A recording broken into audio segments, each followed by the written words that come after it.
مساء الخير اعزائي المشاهدين، وحلقه جديده من اولى حلقات برنامج رمضان الاهلي والنجوم. كل سنه وانتم طيبين، كل سنه واسر الشهداء طيبين اللي احنا ما ينفعش ننساهم زي ما متعودين. دايما قلنا لكم معاكم على الحلوه والمره، ما نقدرش ننساكم حتى في رمضان وبعد رمضان، لان انتوا جزء من نجاحات النادي الاهلي. فبقول لكم كل سنه وانتم طيبين، كل سنه وانتم طيبين للشعب المصري كله والامه الاسلاميه، ويجعل شهر رمضان شهر الخير علينا كلنا. كل سنه ولذلك بقى الاهم بالنسبه لي جمهور النادي الاهلي بقول له رمضان كريم، والف الف مبروك على الفوز الاول على نادي الزمالك. وبقول له الاهلي كان شديد، الاهلي كان شديد رغم رحيل النجوم، رغم رحيل النجوم كان لعبه نجيب، وكمان كان في منتهى السعادة مع سعد سمير، والأهلي كان في منتهى الجمال مع عمرو جمال. يعني بقول لكم ألف ألف مبروك، فوز مهم على نادي الزمالك، ولكن اللي جاي هو الصعب. خلص مباراة الزمالك على خير وفوز مهم جدا رغم غيابات كتير جدا، ولكن في لعيبة مش موجودة في مباريات مهمة جدا، بتروجيت وسموحة. أعتقد بقى لازم نقفل على نفسنا، نركز أكتر، لأن الدوري السنة دي ليه طعم تاني ومختلف. بنتكلم في الاهلي والنجوم زي ما وعدنا حضراتكم في رمضان، هتبقى حلقات مختلفه جدا فيها نجوم. عشان كده النهارده حبينا نبتدي مع نجم كبير جدا، الكابتن محمد بركات في ضيافتنا النهارده، ضيف من العيار الثقيل. محمد بركات واسرار كتير جدا، ونعرف منه هو بيعمل ايه في رمضان وحركات الزئبقي. محمد بركات نروح نستقبله في حوار لا ينقصه الصراحه، ونعرف منه اسرار كتير جدا، وكان بيعمل ايه في رمضان وايه المسلسلات اللي بيتفرج عليها. نستقبل محمد بركات ونرجع لحضراتكم.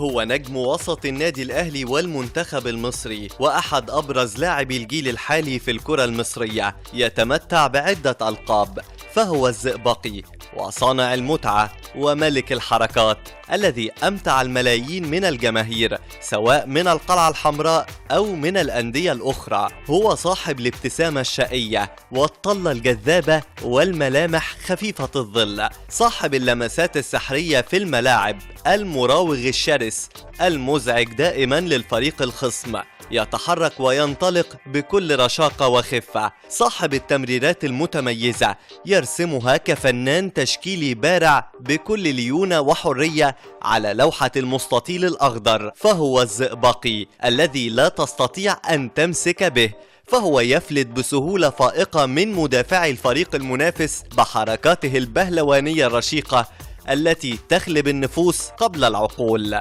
هو أسطورة الكرة ودينامو الملاعب المصرية، هو الكابتن محمد بركات. بدأ ملك الحركات مشواره الكروي في نادي السكة الحديد الذي يعتز به وهو دون 16 من عمره، حيث جذب الأنظار إليه بمهاراته العالية في الاحتفاظ بالكرة والمراوغة، بخلاف سرعته الكبيرة وقدرة مميزة على التصويب بعيد المدى. ولفت آنذاك نظر الأهلي والزمالك، ولكن الإصابة اللعينة في ذلك الوقت حرمته من الانضمام للقلعة الحمراء وتحقيق حلم حياته مبكرا. تجاوز بركات بإصرار إصابته ليتألق نجمه، حتى أعجب به مسؤول الإسماعيلي ليصبح أحد أبرز نجوم الفريق، ليحرز مع الدراويش بطولة كأس مصر لموسم 1999-2000 وبطولة الدوري العام لموسم 2000-2001.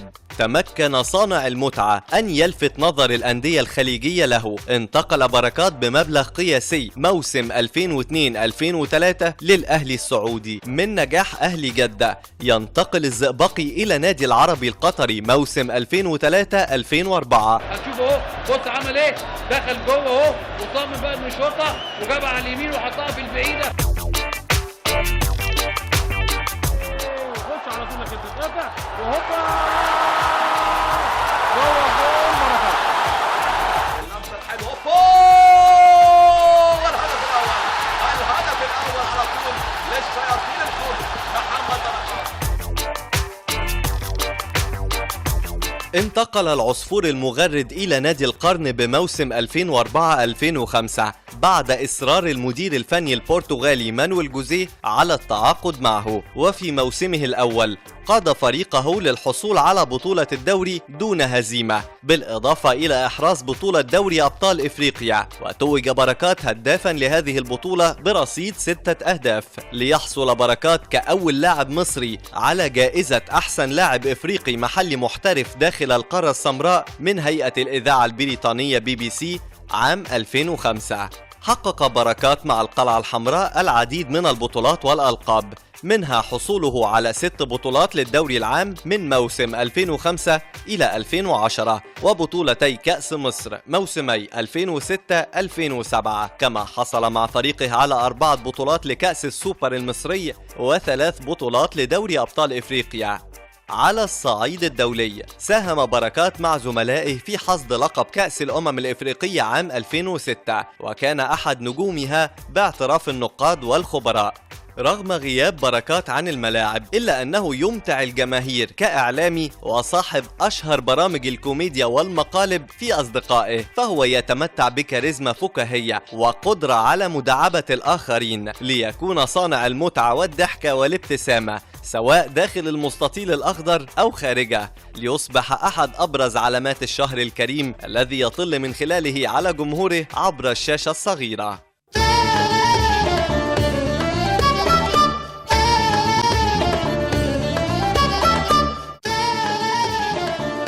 تعبيتك ازيك يا سنتر عامل ايه؟ اتفضل. ايه الاخبار؟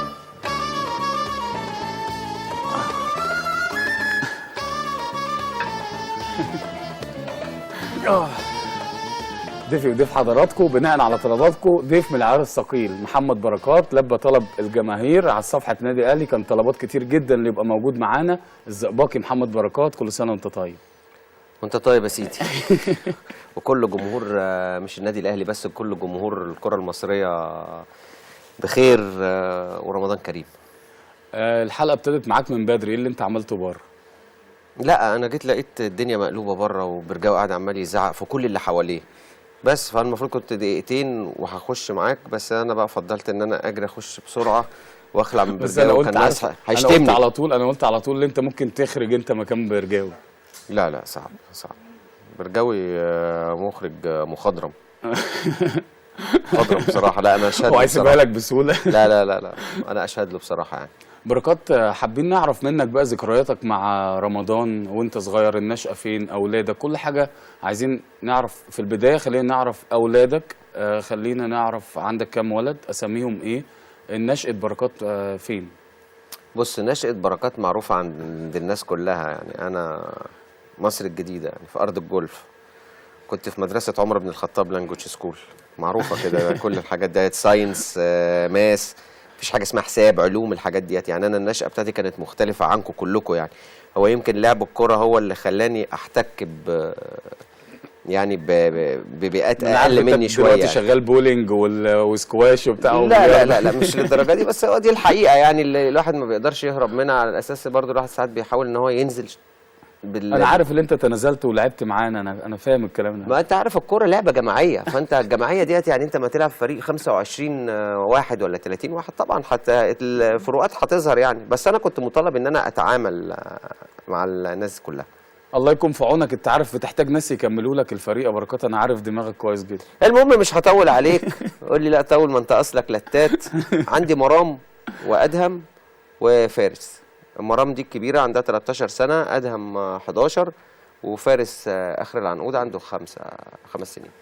انا سميت فارس برضو، انت عارف كنا مع بعض في غرفه واحده وانت قلت لي الاسم وانا سرقته منك. لا ده انت على راسي من فوق. ده انت بالذات يا شادي تعمل اللي انت عايزه يعني، خصوصا انت عارف علاقتنا مش محتاجه يعني على الهوا ونقعد يعني نقول الكلام ده قدام الناس. يمكن كل الناس عارفه ان انت من الناس اللي كانوا قريبين مني جدا يعني، وان انا يعني قعدت معاك فتره يمكن كبيره طويله، احنا كنا في اوضه واحده. بس هي دي الكوره بقى، انت مشيت وبعد. مين اللي على الليد دول؟ ده مرام وادهم. وعلى فكره فارس يعني صورته دلوقتي وهو صغير شبه ادهم بالظبط يعني. انا في صور يخليهم لك يا كوت. بتلخبط ما بينهم عشان شبه بعض. اخبارك ايه مع رمضان؟ كنت تلعب دورات رمضانيه وكده ولا لا؟ لا والله، يمكن كنت مشغول قوي الشهرين الاسبوعين اللي فاتوا، لان زنقت نفسي، اتاخرنا في البرنامج اللي كنت بصوره عشان رمضان. فبدات فيه بدات فيه يوم 28/6، فما كانش قدامنا غير 10-11 يوم، فتعبت جدا يعني الفتره دي. فما كنتش مركز بقى ولا في ماتشات ولا دورات او كده. يمكن حتى انا كنت عايز انظم دوره رمضانيه يعني كده وبتاع، بس كانوا بيتقال انت وسيد هتعملوا فعلا احنا المفروض كنا هننظم. صدق انا دلوقتي لو سالت سيد، انا ما اعرفش سيد مكمل فيها وبينظمها ولا لا، اقسم لك بالله. لان احنا كنا عاملينها على اساس برضو، انا قلت خلاص انا مش طالع رمضان السنه دي، وفجاه بقى اما الناس قالوا لي يلا هنبدا، فانا بقى يعني لسه مخلص اول امبارح قبل رمضان بيوم. فانا والله ما اعرف سيد مشي فيها ولا خلاص هنخليها رمضان الجاي، لسه والله مش عارفين الموضوع ايه يعني. عايزين نعرف منك برضو زمان يا بركات، انت كنت بتلعب دورات في رمضان في الشارع وكده ولا؟ المرحله اللي قبل النادي الاهلي، يمكن في النادي الاهلي انت عارف صعب وبيبقى ممنوع يعني ان انت تلعب دورات.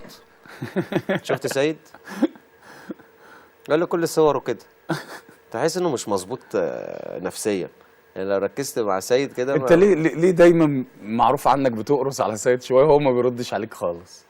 لا بالعكس، ده بيرد اول سنه طويل، بس يعني انا من حب لا اللي انا اعرفه اللي هو ما بيردش، يبقى بعد ما انا مشيت بقى دي بتبقى حاجه تانية. لا ابتدى يرد الفتره الاخيره ولسانه طويل عشان بقى شريكك ولا ايه؟ لا والله بص، اصل عايز اقول لك على حاجه. سيد يعني من اطيب الشخصيات اللي اتعاملت معاها في الكوره يعني. في ناس كتير قريبين مني كانوا، بس سيد اطيبهم بصراحه. فعشان كده انا يوم ما فكرت ان انا اشارك حد، فمش هلاقي احسن من سيد يبقى شريكي. فعلشان كده يعني مشينا مع بعض. وبعدين ما يعني كون ان انا بقرص عليه ده من حبي فيه مش اكتر والله. وهو دايما بيسامحني مهما كانت الحركات وبتاع، بس هو دايما بيسامحني عشان عارف ان انا بحبه، وهو متاكد بصراحه من كده.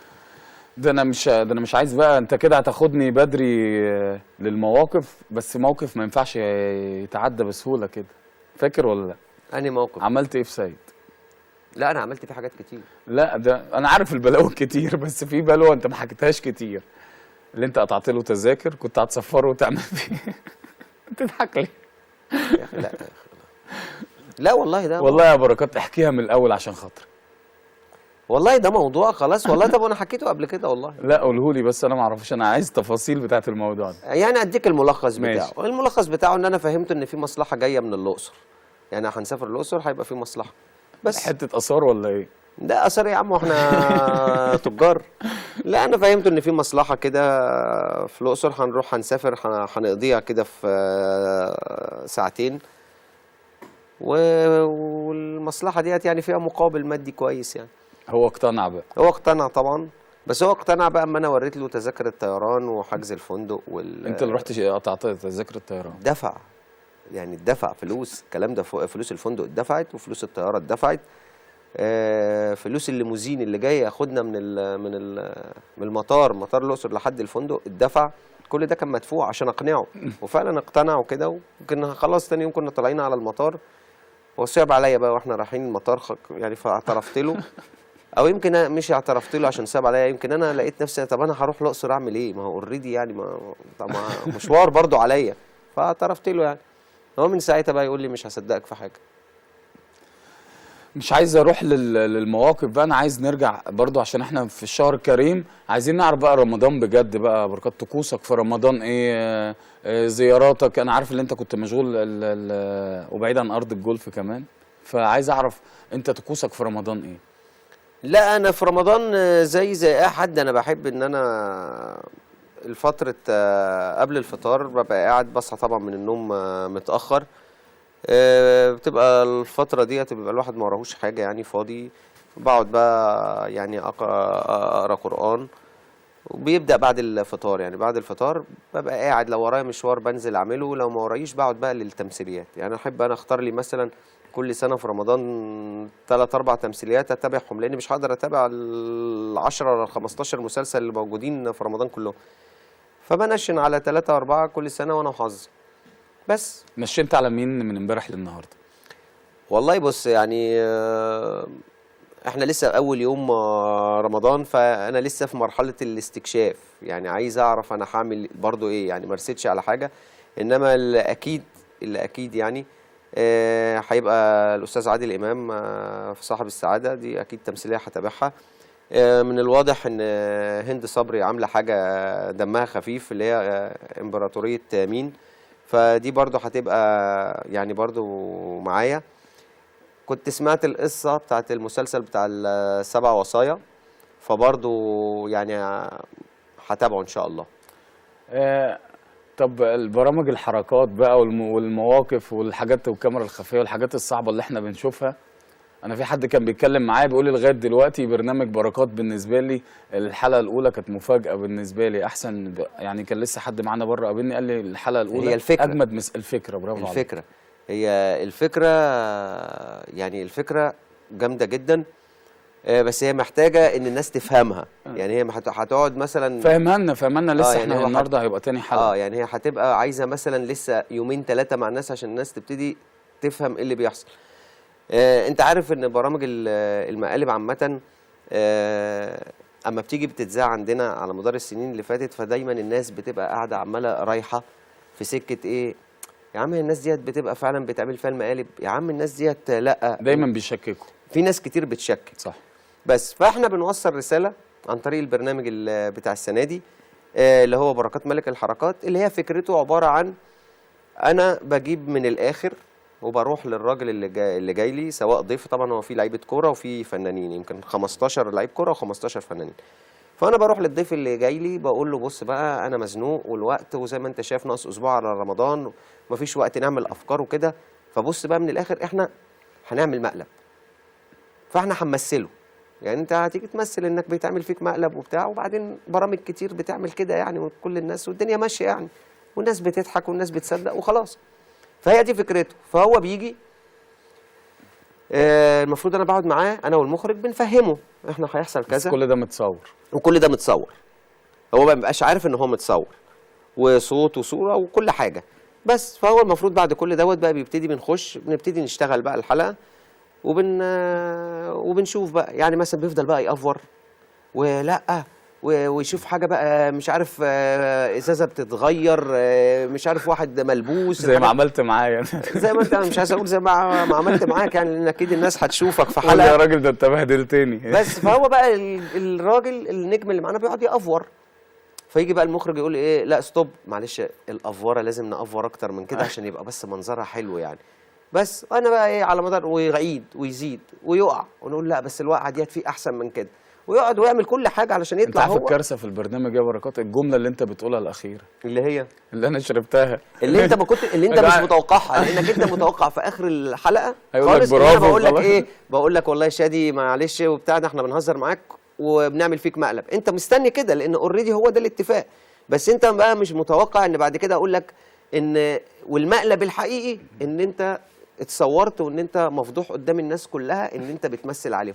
فاحنا بننقل يعني الفكره كلها ان احنا بننقل فكره للناس، او بننقل معلومه للناس، ان يعني اوقات كتير اللي بيحصل قدامكم ده ما تصدقوهوش قوي، لان بيبقى تم الاتفاق عليه من قبل كده. طب انا عايزك تقول لجماهير النادي الاهلي، في حد اتعصب عليك في الحلقات؟ لا بص، انا عايز اقول لك على حاجه احقاقا للحق، على مدار ال30 حلقه ما حدش اتعصب خالص، ما حدش حتى بعد ما عرف النهايه عامله ازاي انه قال لا ما تذاعش او اعترض. كلهم قعدوا يضحكوا، كله كان مكسوف جدا عشان تبقى فاهم يعني، لان هي يعني كانوا مكسوفين جدا. انما انا عايز احيي بصراحه يعني ريم البارودي، وعايز احيي الفنان سامح حسين. سامح حسين كمل معانا للاخر، بس برضو تحس ان هو يعني بيمثل على الناس، يعني برضو ايه ضميره مأنبه ان هو بيمثل على الناس، انما هو كمل معانا للاخر. ريم البارودي عايز اقول لك على حاجه طبعا، يعني ارفع لها القبعه بصراحه. ليه؟ لان هي المفروض ان احنا اتفقنا معاها وهي حضرت الاتفاق وعارفه انها داخله تمثل على الناس، فطبعا المواقف اللي بتحصل اثناء الحلقه اثبت ما حدش يتحرك، واحد يخش يسحب الازازه الكبيره عشان يحط الصغيره وبتاع جو الافوار اللي احنا عاملينه ده اللي كله مشي معاه.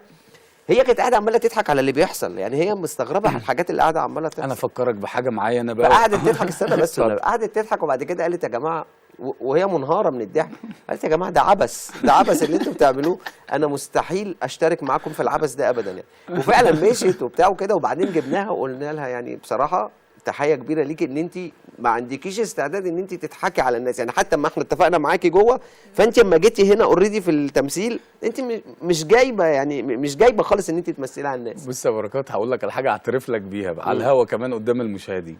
لما انا رحت انا مقتنع، انت قلت لي عايزك تجاملني، وقلت لهم شادي ده عشره عمري فانا صدقت، بس طول الوقت انا قاعد برضه في عمال ابص للنظرات كله، ما سبتش حد عينيا مش عليه. بس الوحيد اللي كنت هقوم اضربه بجد بجد انا زعلت على زعلك انت، عملت انا في الاخر لما عرفت اللي انت كنت بتمثله، بس بتاع الكاميرا عمال يزعق لك تعالى كده مش عارف ايه، فانا زعلان على زعلك، فعايز اقول له ما تكلمه كويس. انت فاهم الاحساس اللي عندي؟ ايوه، انت بقى لقيت الراجل بتاع الكاميرا بيكلمني بطريقه بشكل وحش جدا. فانت ازاي بقى بتاع الكاميرا بيكلمني؟ انا كنت عايز اقوم اقف وانا كده اللي بعمل بقى، انت مش عارف ان بتاع الكاميرا بقى مشترك زيه زي المخرج، كله مطبخ العمليه، يعني كلنا مطبخينها مع بعض. هو من ساعه ما تقفل الباب اللي بره وتبدا تصوير هتلاقي. وعايز اقول لك على حاجه، يمكن الناس شافت حلقه، يمكن النهارده الحلقه الثانيه هتبدا المفروض، يعني يمكن كمان شويه. لا انت هتشوف بقى مواقف تانية خالص. انت في ناس نزلت في الارض ضربوا شقلباظات في الارض، وخدنا الوقعه مره واثنين وثلاثه ويقع، ونقول له لا معلش الوقعه في احسن من كده ويقع، وبعد كده بقى تبتدي يقول لك حلو قوي الوقعه، طب هناخد بقى ايه من بعد الوقعه على طول، فيبدا تاخد بقى ايه من هو على الارض. لا انت رجلك كانت مرفوعه وانت بتضربه انت رجلك كانت مرفوعه وانت على الارض، لا نام على وشك، لا رقبتك يمين، الحاجات دي كلها انت هتموت على نفسك من الضحك. وفي الاخر هي الرساله اللي احنا عايزين نوصلها يا جماعه، اللي انتوا بتشوفوه اهو، لا ما تصدقوش كل حاجه بتشوفوها، لان في حاجات كتير قوي بيبقى ملعوب فيها. اتعمل فيك مقالب قبل كده؟ مقالب؟ لا ما اعتقدش، يعني علشان انا ببقى دايما اما بطلب في برنامج، فاول حاجه بحطها في دماغي مهما كان البرنامج، ان البرنامج دوت لا مقلب. فصعب اللي بيعمل الحاجات ديت ودايما بيبقى في دماغه فاضيه، زي حالاتي كده انا دماغي فاضيه والفراغ قاتلني، ما انت عارف، فبيبقى صعب ان انت تخش له الدخله دي. بركات، عايز بقى اكلمك عن رمضان. اختلف رمضان زمان غير دلوقتي؟ والله بص، هو يعني زمان الواحد لما كان صغير قوي كان تحس ان رمضان فعلا يعني شهر وانت داخل عليك رمضان فعلا حاسس رمضان وحاسس الاجواء كلها. سنه بعد سنه بعد سنه بقت العمليه مش عارف، يعني سبحان الله ابتدت تقل، يعني يجي يخش دخلة رمضان، يعني لولا شويه القلق اللي بيحصلوا في القنوات والكميه البروموهات على البرامج وعلى المسلسلات وعلى الحاجات دي كلها ما كنتش تحس. انما الجو الروحاني نفسه بتاع رمضان اللي كان بيبقى داخل عليك وكده، لا بقالنا سنين ما بقيناش بنحسه يعني. انت عارف الغريبه يا بركات، يعني انت دلوقتي قاعد في التجمع الخامس او في المهندسين في حاجه غريبه جدا، المناطق الشعبيه بتحس بكل يوم في رمضان ما بيبقاش اليوم بيبقى طويل بجد، الناس بتستمتع برمضان، على عكس اللي انت ممكن في اماكن تانية ما تعرفش جارك ما تعرفوش. تتفق معايا في الكلام؟ اتفق عشان الحتة الشعبيه دايما بيبقوا اولاد البلد وكل واحد بيتعامل بطبيعته، فبيبقوا مع بعض كلهم كأسرة واحدة، بيبقوا تحس ان هم كلهم عايشين مع بعض، كلهم يعرفوا بعض. يعني حتة منطقة شعبية تلاقي المنطقة كلها معروف مين اللي ساكن هنا ومين اللي ساكن، كله يعرف بعض. انما زي ما انت بتقول، انت هنا في مدينة نصر ممكن الراجل جارك اللي في وشك ما تعرفوش، ولو شفته ممكن يكون من الناس اللي هو لو شفته ما يسلمش عليك ولا يرمي عليك سلام. فهي طبعا مناطق ومناطق يعني هنخرج برضو نعرف اجواء رمضان معاك في الكوره. في ماتشات ما تنساهاش لعبتها في رمضان؟ والله انا لعبنا ماتشات كتير في رمضان، بس يعني مش عارف، بس في ماتشات في افريقيا اعتقد اعتقد القطن الكاميروني كان في رمضان تقريبا، اللي انت جبت فيه الجون بماتش 2-2. كان في رمضان اللي انت جبت فيه البيلي اعتقد. كان في رمضان. كان في رمضان اعتقد كان في رمضان. كان في ماتش في الجزائر برضو كان في بتصوم في رمضان. الماتشات في رمضان بالرخصه اللي بيقولوا عليها ولا لا؟ والله بص، انا في ماتشات لعبتها وانا صايم، وفي ماتشات لعبتها وانا فاطر. يعني في ماتشات فطرتها وفي ماتشات صمتها، وادائي ما اختلفش في الماتشين. يمكن انا دايما لما بفطر يوم ماتش او بيطلب ان الفرقه كلها لازم تبقى فتره وكده، الواحد نفسيا بيبقى ضميره معذبه ومأنبه، وبالتالي بيبقى الواحد نازل الملعب حاسس ان ربنا مش هيوفقه حتى لو معاك رخصه. وفعلا يعني انا ما افتكرش ان انا لعبت مره وانا صايم وتألقت وعملت ماتش، لا سوري، وانا فاطر وحسيت ان انا تألقت وان انا يعني بقيت بحيويتي. لا، بحس بالذنب. بحس، ببقى نازل بحاسس بالذنب، وبالتالي حاسس ان مهما عملت يعني برضو ربنا مش هيوفقني. بص يمينك، ايه اللي بيميز الصوره دي؟ لا، ده بيميزها حاجات كتير قوي. لا قول. اكيد الشنب والشعر. دي كانت في ارض الجولف ولا مصر الجديده؟ لا، اعتقد دي دخيله، الصوره دي دخيله تماما على ارض الجولف. واعتقد والله اعلم انها ممكن ما تبقاش صورتي كمان. يعني انا كمان، يعني بص، انا هقول لك على حاجه، انا بتبرى من الصوره دي تماما. مش عارف، برجاوي بيلعبك. ده انا يعني انا يا عم برجاوي قاعد عمال اصيطك واقول لك مخرج وخبره ومخضرم وبتاع، وبعد كده تجيب لي الصوره دي. ماشي يا برجاوي. ماشي يا عم. ايوه كده، اظبط، هي ظبطت شويه ايه وبتاع، وقلبنا على الخليج اهو، قلبنا على الخلايج. والله ما عرفتك. ايوه والله ما عرفتك. والله تحس ان انا خليجي في الصوره دي. بس برضو في حاجه بتجمعك في الصورتين، ايه هي لازم تقولها، واللعيبه وهي بتتفرج عليك هتقول على طول. ايه اللي اكيد البنك. لا، امال ايه؟ اللي كان مضايقك طول الوقت. الشنب. ايوه برافو عليك. طب الشنب مش باين هنا قوي يعني. لا، الشنب التاني كان فظيع. بس انت شكلك يا بركات هنا مختلف خالص. لا، انا هنا شكلي خليجي. يعني انا عايز اقول لك على حاجه. اما بشوف الصوره ديت وكذا واحد جه قال لي دي صورتك. كنت ببقى شاكك، اقول له فعلا صورتي ولا مش صورتي. يعني انا هل فعلا دي صورتي ولا مش صورتي؟ بس مش انت خالص. مش عارف. بجد والله. بس خليها مشيها دي صورتي وخلي الاولانيه مش صورتي. يعني مشي دي صورتي. على فكره عايز اقول لك على حاجه، احلى فضل. ذكريات الصور دي كلها. طبعا. يعني الصور دي احلى ذكريات، الواحد ما ينفعش ابدا. اوعى تنسى انت كنت عامل ازاي. يعني اوعى تنسى انت كنت عامل ازاي، سواء في اللعب او في اللبس او في الطباع او في التعامل او في السكن او اوعى تنسى قديمك.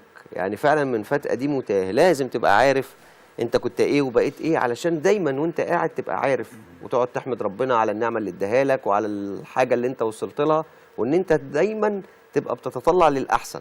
تطلع للاحسن ان انت ايه، علاقتك بالناس لازم كلها تبقى كويسه. مبقاش في واحد بقى تدوس عليه، علشان مع ان الواحد ده انت عارف كان دايما بنهزر في الكوره ويقول لك فكرنا ده اللي بيقع بيتداس عليه، ده ما كان على هزار، انما طبعا بجد لازم يعني العلاقه وكده، وان هو دوت اللي مكمل معاك، ان انت اما تبطل كوره وانا بطل كوره وكده نشوف بعض، يبقى هي احنا حابين بعض علشان شخصياتنا مش علشان الكوره، وبعد كده خلاص. الكلام اللي انت بتقوله يا بركات فاتت صوره كده على الماشي كده، كنت انا وعماد متعب رجع لنا برجاوي. رجع برجاوي الصوره دي. رجع برجاوي، وانت اما هتلاقي بقى على حمام سباحه وبتاع هتقوم واخدها في ثانيه. لا بص يا بركات، انت قلت كلمه مهمه جدا انا احييك عليها، عشان كده نجوميه بركات ما جاتش من فراغ. مش كده؟ والله بكلمك بجد، التواضع ده اهم حاجه. واللي انت بص دي فين دي؟ ده كانت في اعتقد في 6 اكتوبر في مكان ما كده على حمام سباحه، كنا بنعمل اعلان برضو لشركه، كنت الاعلان انا ومتعب واسلام الشاطر. اسلام الشاطر دوت طبعا ده زميل كفاح. يعني متعب انا عرفته من الاهلي، انما اسلام الشاطر لا، ده زميل كفاح طويل. يعني لعبتوا في الاسماعيلي مع بعض صح؟ لا، ما اسماعيلي ايه، لعبنا اسماعيلي، بس انا اسلام ده انا اعرفه من ايام منتخب كابتن سيد طباخ. لا اسلام من اللعيبه اللي لا عملوا اسم وحفروا اسمهم طبعا في مصر طبعا. وعماد متعب ذكرياتك معاه ايه؟ كابتني، اسمه كابتني مش عماد متعب، اسمه كابتني. لا كابتني دوت اللي علمني حاجات كتير قوي يعني. شوف هو اصغر مني سنا انما علمني حاجات كتير جدا جدا. زي ايه؟ لا الحاجات اللي علمها لي كابتني ما ينفعش اقولها على الهوا، ممكن اما نخلص ابقى اقول لك. لا ما انت بص، اصل انا عارف كل حاجه. بص انا يعني الصندوق الاسود بتاع بركات انت عارف هو مع شادي، فانت هتقول لي لا مش هقول، انا هديك حاجه بس تقولها واحده. فاكر لما عماد حصل له مشكله كنا داخلين على ماتش اهلي والزمالك وصحي على الفطار الصبح، رحت انت قلت له تعالى ده انا مستنيك من امبارح. فاكر قلت له ايه؟ واخدت الاوضه قلت له ايه؟ انت عملت كارثه. والله ما فاكر. والله انا فاكر. طب والله ما فاكر الموقف. اما قلت له ده مانويل جوزيه اجتمع باللعيبه وقال سيبوه ما حدش يروح. فاكر؟ والله ما فاكر. رحت انت قايل له الكلام كله، عماد راح جاي يتجنن ازاي ده انتوا المفروض تقفوا جنبي في موقف صعب وبتاع. ياه نوم الظالم عباده. خلي بالك جايبين لك صور. الصوره دي في المطار. في المطار دايما على طول انت تحب تضرب السندوتش قبل الطياره وانام والايس كريم ايوه ايوه الفانيليا، الايس كريم الفانيليا. فعلا دي حقيقه. ايام جميله يا بركات. طبعا ايام جميله وما تتنسيش طبعا. خصوصا ان احنا كنا بنقعد مع بعض اكتر ما بنقعد في بيوتنا يعني. يمكن انت كان عندك انت مراتك ومراتي ومرات فلان وكانوا يقعدوا يشتكوا ان احنا ما بنقعدش في البيت كتير، بس كان المعسكرات والسفر والحاجات دي اللي بتخلينا نقرب من بعض قوي. وهي دوت يعني ده النجاح بتاع النادي الاهلي او اي فرقه بتحب بعض وقريبين من بعض. مفيش حقد، مفيش غيره، كل واحد عارف دوره. فرقه مكونه من 11 لعيب او من 25 ولا من 30 لعيب، كل واحد عارف دوره، واللي ما بيلعبش النهارده ما هيلعب بكره وهيجي له دوره في اللعب، واللي بره بيتمنى الخير للي جوه. اي فرقه هتلاقي فيها الكلام ده هيبقى فيها نجاح. انما اي فرقه هتبص هتلاقي فيها قلق والجو اللي بالك فيه بقى اللي هو الجو الوحش الكئيب ده، اعتقد ان مش هيبقى فيه نجاح. انت عامل لي ساحر هنا بقى ولا ايه؟ ده تعبان. انت لو شفت التعبان ده كان عامل ازاي، كبير ازاي وتخين ازاي، يعني ما هتقول انا ازاي كنت ماسك التعبان كده. بس انا متعود على كده، ما ملك الحركات يا بيه. عندي استعداد امسك اكتر من كده. بقول لك ايه، بس بعد يعني دي مثلا من قبل ملك الحركات بكتير جدا صح؟ دي يعني الكلمه ما طلعتش من فراغ. طبعا. لا ده عندي استعداد امسك لك اكتر من كده. انا ممكن اشيل اسد ونمر وبتاع، بس عارف انت بقى الناس هتقول لك يعني مبالغ فيها، وهيقول لك برضو انا عارف ان انت من عيله الحلو وبتاع. فوتوشوب والجو اللي بالك فيه ده. انما التعبان انت لو تعرف الناس اقنعتني ان انا امسك التعبان، قعدوا يتحايلوا عليا قد ايه علشان يقنعوني ان مفيش مشاكل. 15 نفر مسكوا التعبان كده قبلي علشان يقنعوني انه مفيش حاجه وان انا امسكه كده، ويا دوبك يعني عملت كده. بس رعب يا بركات، رعب. طبعا رعب. تعبان. تعبان يا شادي. ماشي يا كوت. البورصه يا كوت. هنتكلم في كل دوت، بس معانا تليفون مهم جدا دلوقتي. كل سنه وانت طيب. وانت طيب يا كابتن، عامل ايه؟ لا انا عايزك تدخل بالاغنيه على طول، ما خلاص. خد بالك بركات رجع، بركات جالك كله انتباه، ده جنابه بيشتغل تاني، اصحابه جم ضيوف معاه. بركوتا دماغ وجدد في الفكرة، ابدف وسيل فك الأكرة، ونجوم كبار قوي كانوا ذكرى يظهروا وياه. خد بالك على فكرة بقى عايز اقول لك على حاجة. انت قلت بقى ايه وبيشتغل تاني اصحابه، ما قلتش وبيشتغل مين تاني، خلي بالك. لا ما هخليها مفاجأة، ده انت فضحتني. بس جه خد واحدة على الماشي. خد واحدة ده انا خدت واحدة يا اخويا شادي. بجد والله. يا شادي. شادي. اتفضل يا ابو الليف. اداني واحدة ملاوي في الثلاث. قول لي عمل ايه؟ عمل ايه؟ اشتغالة. كالعادة وبيعمل كده مع كل الناس. لا بس كده ماشي يا كابتن بركات، ماشي. قلت له بص بقى يا ابو الليف، خلي بالك الناس مش هتبقى واكله ان انت بتغني لي التتر وانه جيت عمل فيك مقلب. ما هو اكيد انت ما دام جاي البركات اكيد مقلب.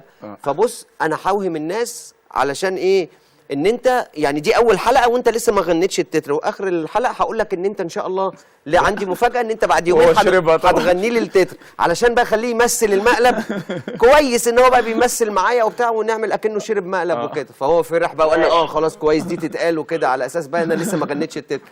وفي الاخر قمت مديها له ماله بقى. بس بقول لك يا ابو الليف، عجبتني قوي الخضه وانت بتقع على الكرسي اللي قدامك، كيفتني قوي. عشان كده عدتها كذا مره مش كده؟ ايوه لقيتها كذا مره. ابو الليف كابتن شادي بيعمل فينا ايه؟ يا حبيب قلبي كل سنه وانت طيب، ويا رب دايما كده في تألق يا رب. ربنا يخليك يا كابتن، يا رب دايما كده جميعا، يا رب كلنا بالتوفيق يا رب، ربنا يوفقك. وانا سعيد طبعا ان انا طلعت معاك يا كابتن باراكوتا يا جامد يا بتاع المقالب. بركات ملك الحركات. ابو الليف ايه اللي بيعجبك في بركات؟ اللي بيعجبني في باراكوتا اللي هو جدع قوي وراجل قوي وابن بلد قوي ومحترم قوي. ده كتير قوي عليا يا نادر والله الكلام ده كتير قوي. حلوه نادر دي. ما هو نادر اسمه نادر. نحاول نكلمه تاني. ده هو الظاهر قال الكلام طيب وهو متضرر قوي، فقالوا قفل السكه في وشنا. بس هو طيب قوي قوي قوي قوي، من الشخصيات لذيذه قوي قوي. يعني صدفه مره معاه رحت الاقصر سفريه كده برضو الاقصر. لا بس دي سفريه بجد. كان حد عازمنا وكده. بني ادم محترم جدا وطيب، طيبه غير طبيعيه. سكت ليه؟ لا اصل كنت هتقول ايه؟ لا والله لا. والله لا انت قايل. والله يا ابني بني ادم زي الفل والله، يعني فعلا. وصوته حلو قوي على فكره، يعني حتى لما جه قعدنا كده في وسط الدنيا كده والليله دي دندنا مع بعض لا صوته حلو قوي. ابو الليف يا نادر حبيبي انت قلت كلمتين وقفلت السكه في وشنا ولا ايه؟ ايوه انا عارف الخط عملها فيا. انت معاك كارت ولا ايه؟ لا اعوذ بالله، ده كلام كان زمان يا كابتن بقى، عيب بقى استر عليا. ماشي. انت بتعمل ايه بقى، والاغاني والالبوم بتاعك امتى ان شاء الله؟ لا انا باذن الله منزل دعاء اليومين الجايين دول كده. حلو يا ابو الليف قوي الدعاء ده، انت سمعته لنا حلو قوي، واحنا قلنا لك راينا فيه حلو قوي قوي قوي. طب قوله لنا كده، قوله لنا يا ابو الليف. اقوله لك هيبقى حصري عندك كده يا كابتن. ماشي، انا يشرفني طبعا اقوله لك يا كابتن. اتفضل.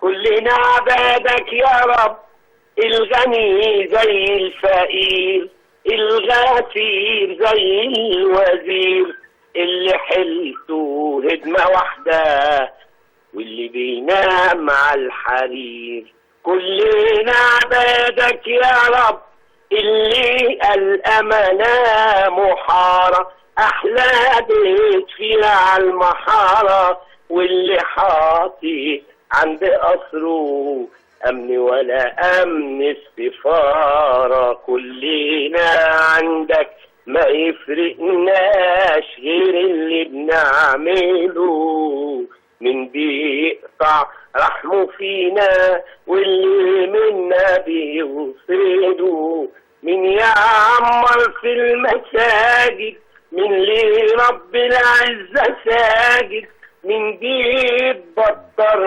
ويتكبر ومين عن نعمة حامد، من تملي رافع ايديه يبكي ويدعي لك بقلب، ومن نسيك ولا عمره حس بالندم على اي ذنب. كلنا عبادك يا رب يا رب. بس كده. هايل يا ابو الليف، هايل والله يا ابو الليف 10 على 10. ربنا يخليك يا كابتن. ربنا هنصاحب الكلمات دي امتى بقى؟ ده اليومين الجايين دول هنزله ان شاء الله على القنوات باذن الله ان شاء الله. مين صاحب الكلمات دي؟ كلمات خالد الشيباني ولحن وائل عقيد وتوزيع شاب جميل اسمه سامر عادل جديد هو. الله ينور عليهم وتسلم ايديك يا ابو الليف. والله احنا كلنا عاملينها بحب يعني لوجه الله في الايام المفترجه دي.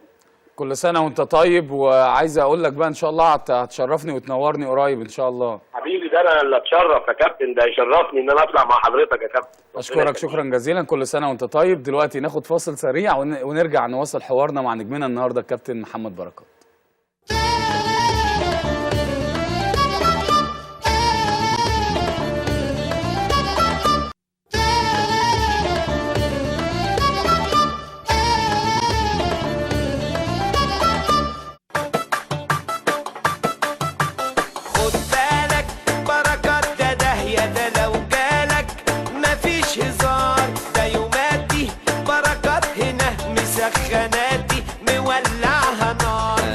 البرنامج اللي انا بقدمه وجبتك يا ابو تريكه حلقه انت واحمد فتحي وكده، فكانت الافيهات بتاعتك حمضانه وكانت يعني افيهات قديمه قوي.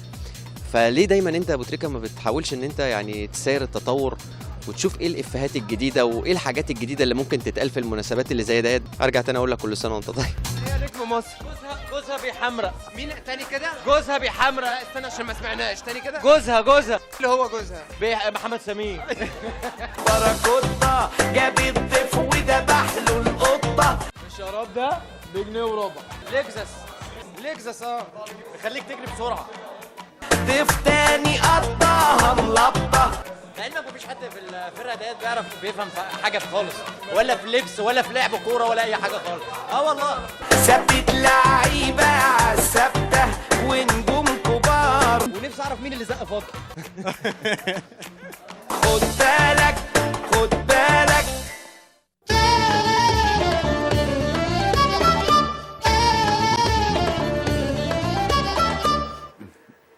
ورجعنا لحضراتكم من تاني مع نجمنا النهارده الكابتن محمد بركات. فاكر احمد السيد واينو ومحمد سمير واحمد عادل واحمد صديق؟ كانت المجموعه ملهاش حل. كلهم كانوا جدعان وكلهم كانوا دمهم خفيف وكلهم كانوا لعيبه كوره كويسه، يعني كلهم كانوا لعيبه كوره كويسه كمان. والله وفي لعيبه منهم والله يعني اتظلمت، يعني في لعيبه والله اتظلمت. ده طبيعي ومنطقي يا بركات، عشان كان التيم كامل وكان بيكسب بشكل كبير، فكان صعب الراجل يدخل يدي فرص. ولا انت تختلف؟ والله بص يعني بس يعني انا على المستوى الشخصي ما دام انت فتحت السيره وجبت لي الاسماء دي كلها، يعني انا برضو احمد السيد يعني تحت اي بند من البنود ما كانش يسيب يعني النادي الاهلي. طبعا مش انا صاحب القرار، ولكن هو مدافع كويس، مدافع قوي، رزل يعني. فانا شايف ان هو ما يعني برضو كان المفروض ان هو يبقى قاعد في النادي لحد ما يبطل. شفت من الناس اللي اتظلموا بصراحه يعني يمكن احمد صديق دوت، يعني يلعب باك رايت شغال، يلعب هاف رايت شغال، يلعب تحت راس الحربه شغال، كانش عنده مشاكل وكان عنده امكانيات برضه وكان سريع وكان بيروح شخصيه بالكوره. محترمه جدا، شخصيه محترمه جدا. يعني احمد صديق من الناس وبعدين يروح وبعد كده يعمل موسم تاني كويس فيرجع، بعد ما يرجع ما يلعبش، هو ما بياخدش. يعني المشكله ان هو بيمشي من النادي الاهلي هو ما بياخدش فرصته علشان نقدر نحكم عليه، فيقعد مثلا.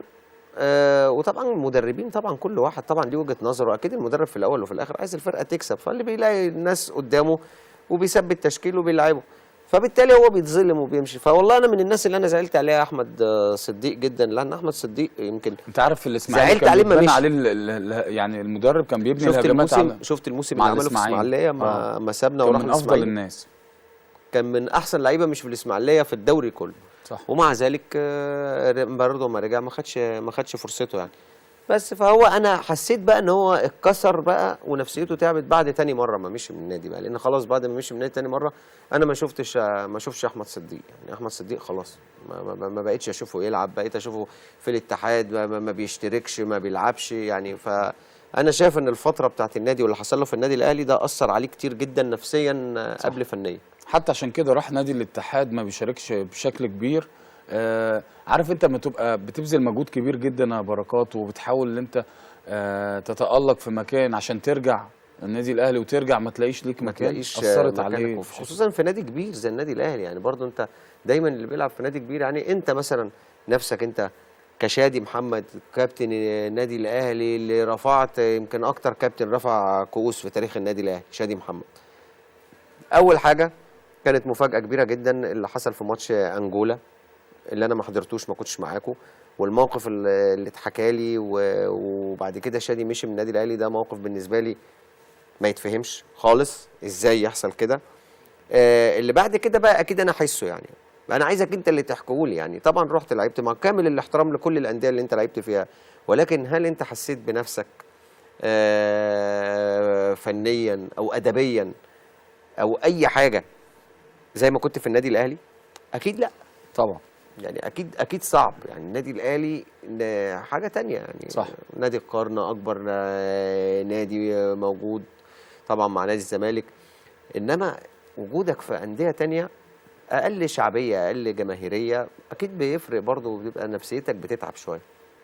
بركات هاخدك بقى للفن بتفكر تمثل بجد؟ عشان بنشوف ناس بتتكلم على لسانك كتير، بتقول ان محمد بركات بيتعرض عليه افلام، هيعمل فيلم قريب، نعرف منك الكلام ده كله. والله لو جات لي فرصه كويسه ليه لا اجرب يعني، هجرب واشوف ايه المشكله. ممكن انجح ممكن ما انجحش، بس هتبقى على سبيل التجربه، خصوصا ان انا بحب اتفرج على افلام، بحب اتفرج على تمثيليات، يعني انا راجل فنان بطبيعتي. فوالله لو جات لي فرصه هجرب يعني. انما حته بقى، لان انا كنت بشوف ناس كتير قوي حتى وانا رايح برامج ومعدين وبتاع، يقول لك انت هتعمل برنامج مع فيلم مش عارف مع ادوارد واشرح لي قصه غريبه، ويقول لي ادوارد مثلا وانا ولا اي حاجه خالص من الكلام مظبوط، واروح في حته تانية يقول لي على فيلم تاني وعلى ممثل تاني وعلى ايه. بس فيعني هو كل الموضوع انا كان اتعرض بس عليا يعني اللي كان اتعرض عليا من الحاج احمد السبكي، كان عرض عليا فيلم وكان حلو جدا جدا جدا، بس ما حسيت ان انا ما فيهوش. فاكر اسم الفيلم ولا؟ كان اسمه اطلعوا لي بره. وما لقيت ان الفيلم مش هيبقى له مقابل مادي، يعني هو عايزني اعمله من غير مقابل، فانا رفضت. بس يعني هو دوت كل ده كان جدي فاكر جدا. بيتكلم عن ايه ولا لا؟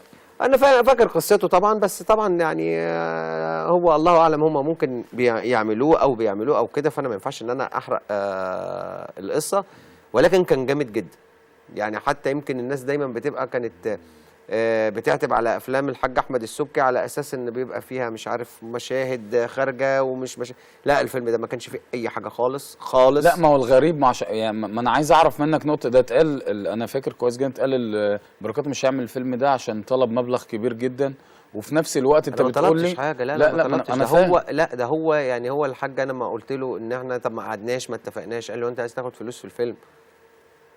قلت له امال ايه؟ امال يعني انا هعمل ببلاش يعني وكده؟ قال لي لا الناس يعني.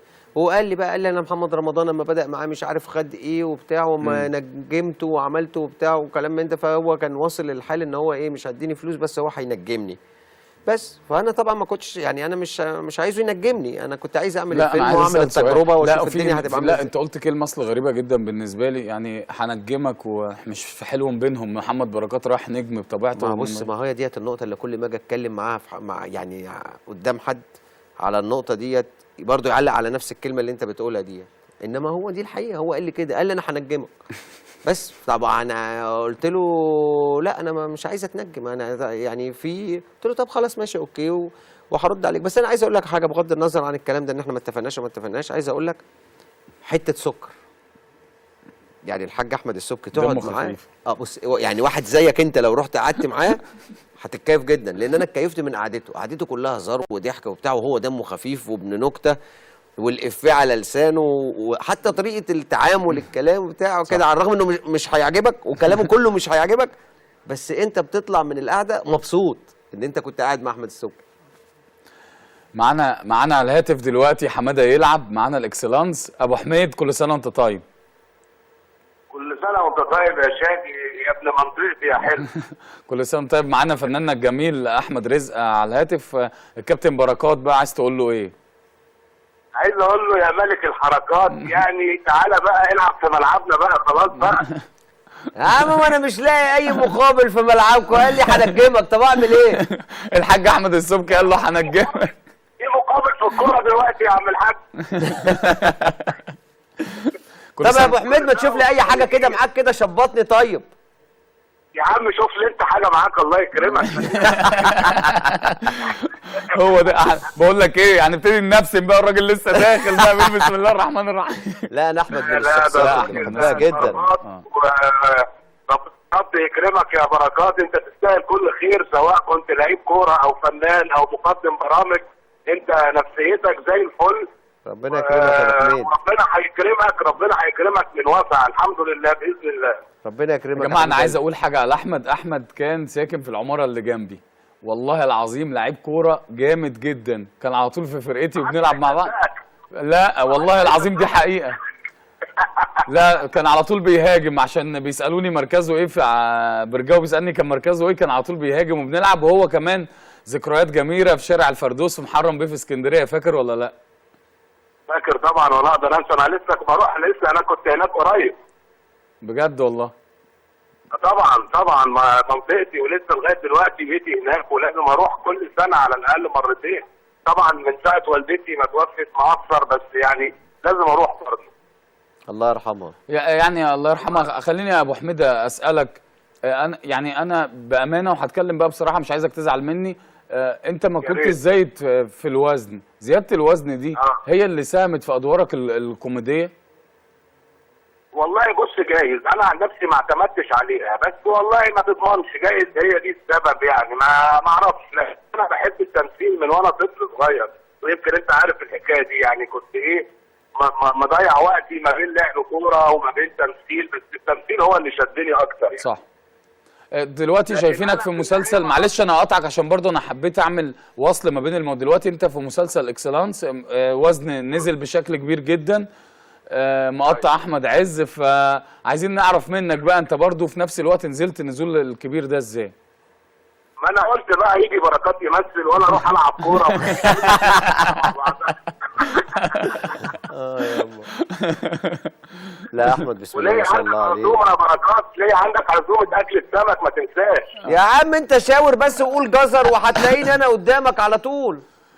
بص انا عايز افهمك على حاجه يا احمد انت هتروح الحساب مثلا يبقى 200 جنيه، بركات هياخد منك ال100، لو ما رضاش بركات سيد هياخد منك ال100 الثانيه. لا والله يا بص، لا انا احمد من الشخصيات اللي احنا بنموت فيها وبنحبها جدا، حتى على الشاشه بيضحكنا وراجل كوميديان، وانت عارف انا اي حد كوميديان انا لازم احبه يعني. يعني يمكن ما تقابلتش معاه قبل كده في موقف، بس ان شاء الله انا حاسس ان اول مره هيبقى وهو بيعلق لي على الجمبري.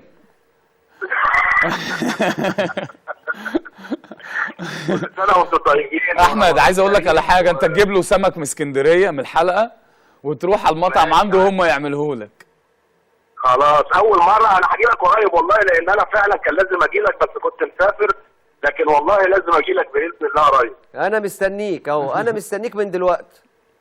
خلاص والله هجي لك باذن الله. ربنا يكرمك يا ابو حميد وبالتوفيق يا رب. احمد عايزين نعرف بقى منك مسلسل اكسلانس راح على فين وجاي منين واسراره واخباره ايه، عايزين نعرف منك. هو هيحرقه لك مش هيحرقه؟ هيقول لنا خطوط عريضه بتاعتك. انت عارف بص، انا لسه النهارده مراتي قعدت تقول لي طب قول لي ايه اللي هيحصل وبتاع، ودي مراتي يعني لو هقول لحد كنت زماني قلت لها. خلاص انت كده جمهور الاهلي هيزعل منك. لا جمهور الاهلي دول حبايبي، لان انا واحد منهم فما ينفعش يزعل مني. طب قول لنا ايه حته صغيره. انا هقول لك، انا اقرب حاجه اقدر اقولها لك، بكره الشخصيه اللي انا بعملها هيحلف اليمين كوزير قدام الرئيس، وهيبقى وزير الاستثمار، وهيشتد بقى الصراع جامد بيني وبين احمد عز بشكل ان شاء الله يبقى فيه مفاجآت كبيره يعني. طيب بعيد عن المسلسل قول لنا اللي هو مين في الحقيقه اللي بيحلف اليمين؟ لا ده وزير، بقول لك ايه ما توديناش في داهيه، ده وزير عادي مالناش دعوه بقى، انت حر بقى. انا عارفه بس مش هقول. كلنا عارفينه ومش هنقول عشان تبقى عارف بقى. ان شاء الله يا ابو حميد تنورنا هنا، وكل سنه وانت طيب. وانت طيب ورمضان كريم عليكم جميعا ان شاء الله. جود لك يا ابو حميد، جود لك يا حبيبي. ميرسي يا حبيبي، تسلم لي يا بركات. جميله بركات قوي يعني بجد انسان طيب جدا، عشرته سنين طويله ومن واحنا صغيرين مع بعض. كان بيلعب كوره بجد وكان حريف. انا اتجه بقى للفن فاتنقلت معاه القصه بقى، مش عارف عشان كده سالته السؤال دوت اللي هو راح الجو الكوميدي. انت تتفق معايا اللي فيه مجموع؟ بص هو فعلا انا يعني انا سمعت سؤالك. طبعا في ناس اللي ممكن بتبقى زياده الوزن عندهم هم اللي بيدخلوهم في القالب زي علاء ولي الدين كده. طبعا زي علاء ولي الدين الله يرحمه. ولكن لا احمد ممكن هيمشي معايا برضو اي حاجه، مش حته الكوميديا بس، لان هو احمد عنده الموهبه. يعني هو في واحد ممكن تشوفه تحسه ان هو بيضحك وكوميديان علشان شكله وهيئته، في واحد لا هو واحد موهوب في الحته دي. فاحمد من الناس اللي هي موهوبه في الحته دي، وديت انا افهم فيها اكتر منك عشان انا فنان بطبيعتي. طب انت كنا بنتكلم بقى على الفن، وانت قلت لي اللي حصل مع السبكي معاك. اللعيبه اللي هي مثلت، انت شايف اللي هم يعني سابوا بصمه ولا مفيش اي بصمه ليهم؟ لا انا من وجهه نظري لا سابوا طبعا بصمات. يعني يمكن شفنا الكابتن هو الكابتن صالح سليم هو الوحيد يعني انا من وجهه نظري اللي قش جامد جدا وبتاع. ليه؟ والكابتن اكرامي، الكابتن اكرامي برضه عمل فيلم مع عادل امام. فيلم مع عادل امام كان جامد جدا برضه. وكابتن شريف عبد المنعم عمل كذا فيلم، وفي دور كان ادوار كانت لاقي عليه قوي، اما كان بيطلع وكيل نيابه وكان بيبقى الدور متفصل عليه. لا، والكابتن جمال عبد الحميد برضه مثل يمكن مع الفنانه فيفي عبده. لا والله عملوا. ونسيت انت بقى، نسيت اهم واحد. مين؟ الجزار. كابتن حسام. كابتن حسام. قال لك يعني مالهم يعني الاهلاويه مالهم. لما سمير غانم قال لك احنا بقى زملكاويه. كان فيلم استاذ فريد شوقي الله يرحمه. كابتن حسام من الشخصيات الجميله. كابتن حسام نقول له كل سنه وهو طيب.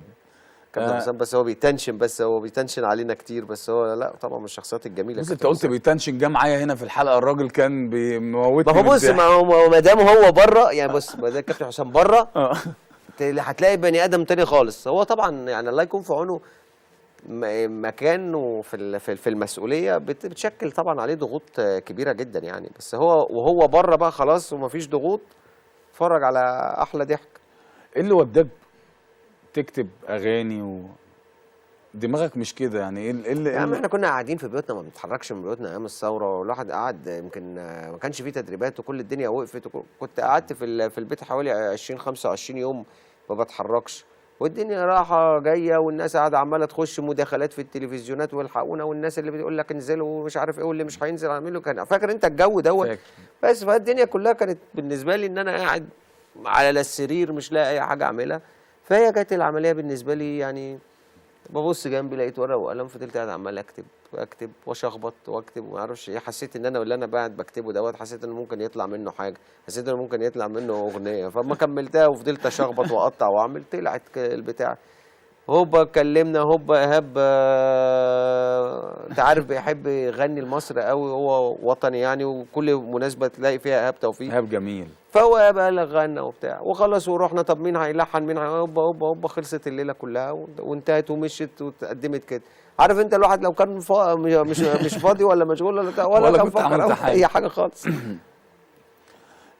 طب هاخدك بقى للحاجات بقى المهمه اللي ما ينفعش ما نقولهاش، الذكريات الجميله مع النادي الاهلي. انت قعدت كام سنه في النادي الاهلي يا بركات؟ 9 مواسم. 9 سنين. اخدت كام بطوله؟ مش حاسبهم والله قوي،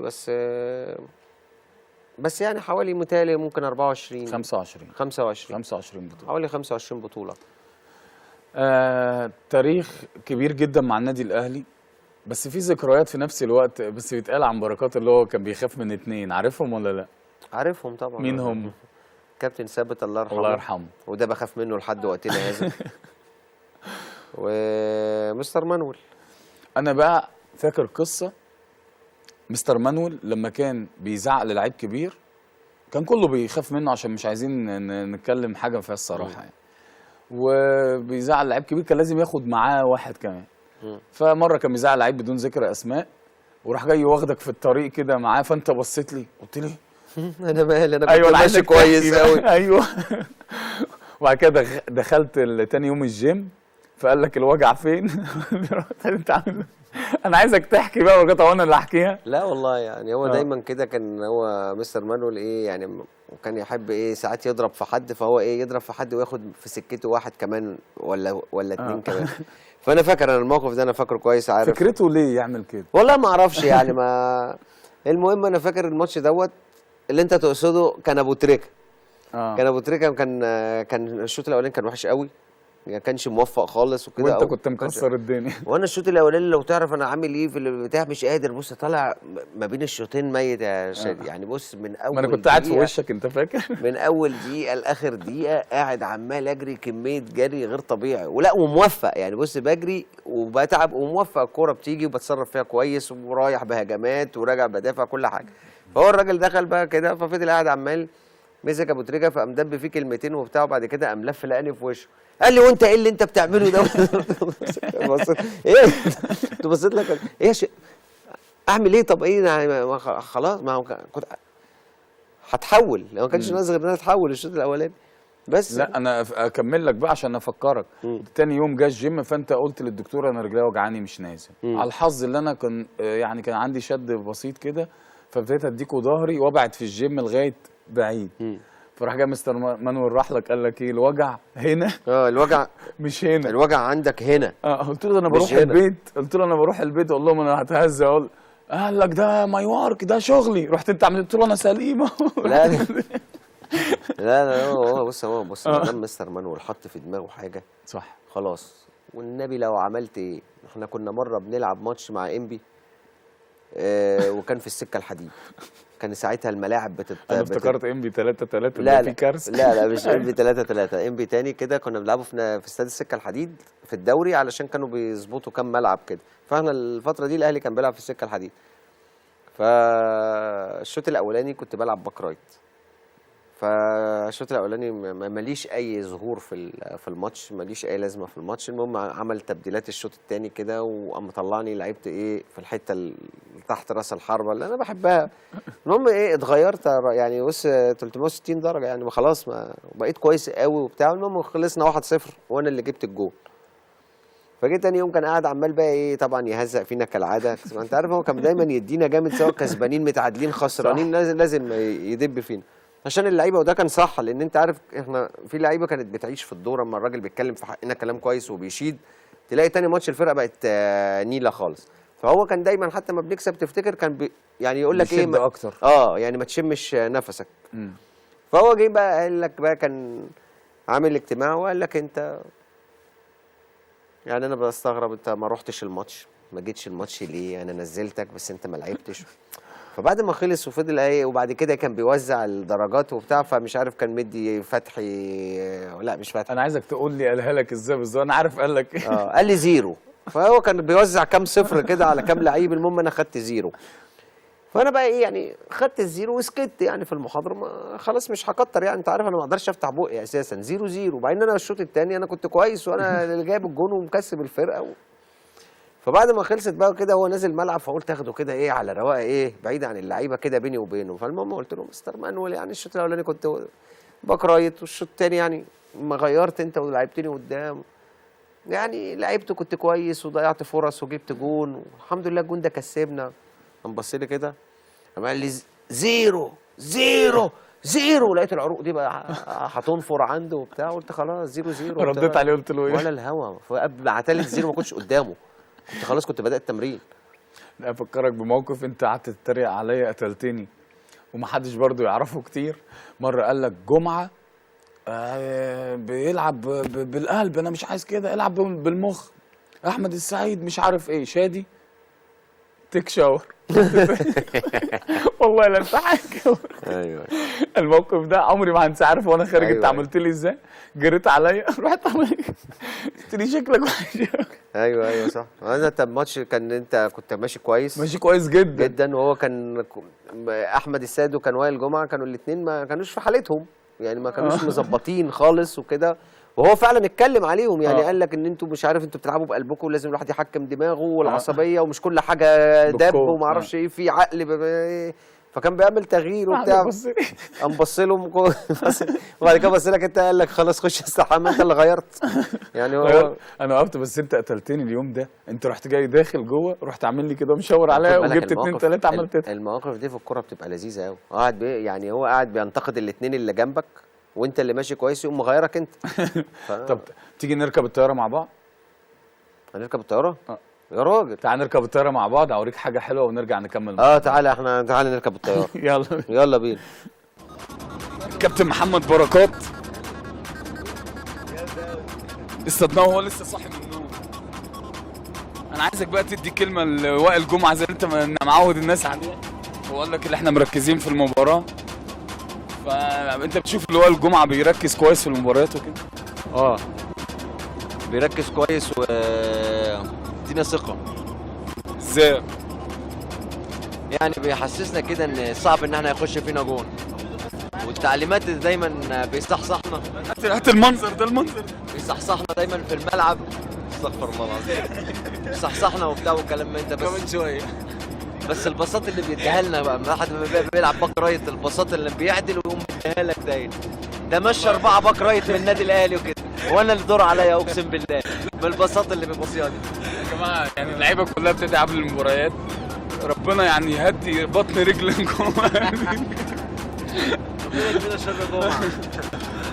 طبعا كابتن محمد بركات، يعني سؤال جد، يعني مباراه انيمبا في مصر شايفها ازاي؟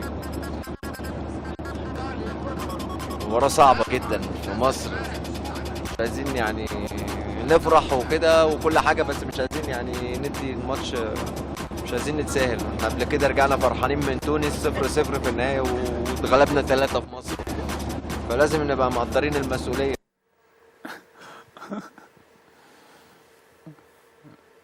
فاكر؟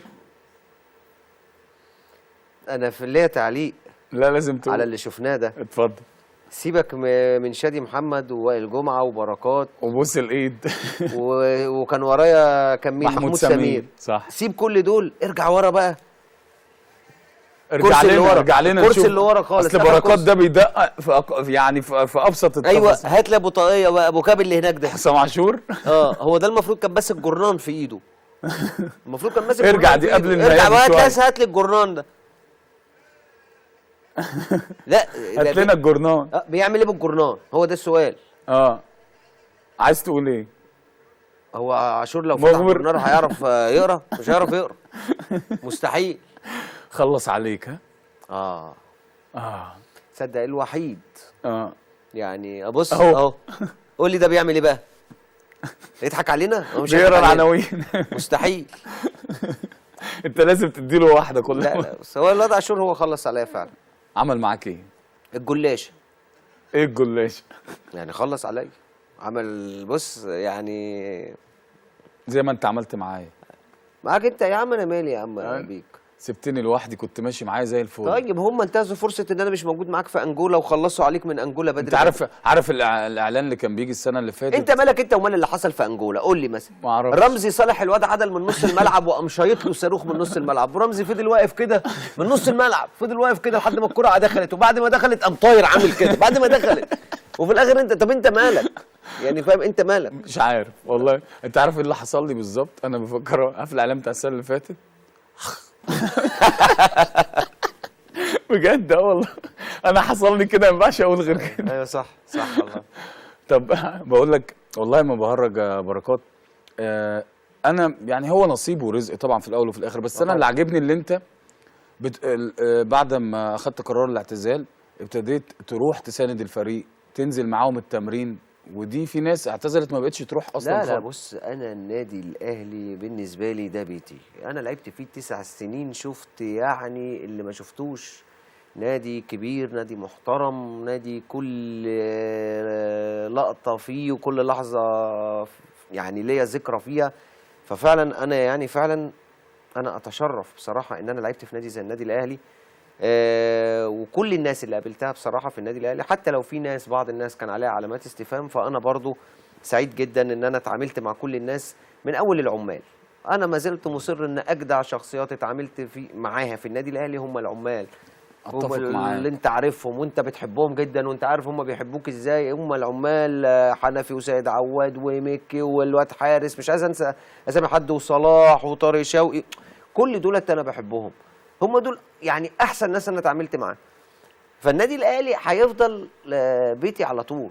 وبعدين يعني انت بتتكلم دلوقتي فرحتي قد ايه اما انا اتفرجت على ماتش الاهلي والزمالك الاخير، لان انا بكل امانه وبكل صراحه كنت بقول ان نادي الزمالك انا شايف ان المستقبل الكام سنه اللي جايين هيبقوا بتوعه، عشان اللعيبه الصغيره اللي مطلعهم، واللعيبه اللي زي اوباما وزي مصطفى فتحي اللي دلوقتي بقوا نجوم وبقوا بيلعبوا بثقه والكلام من ده. كنت حاسس ان احنا عايزين نطلع ناس.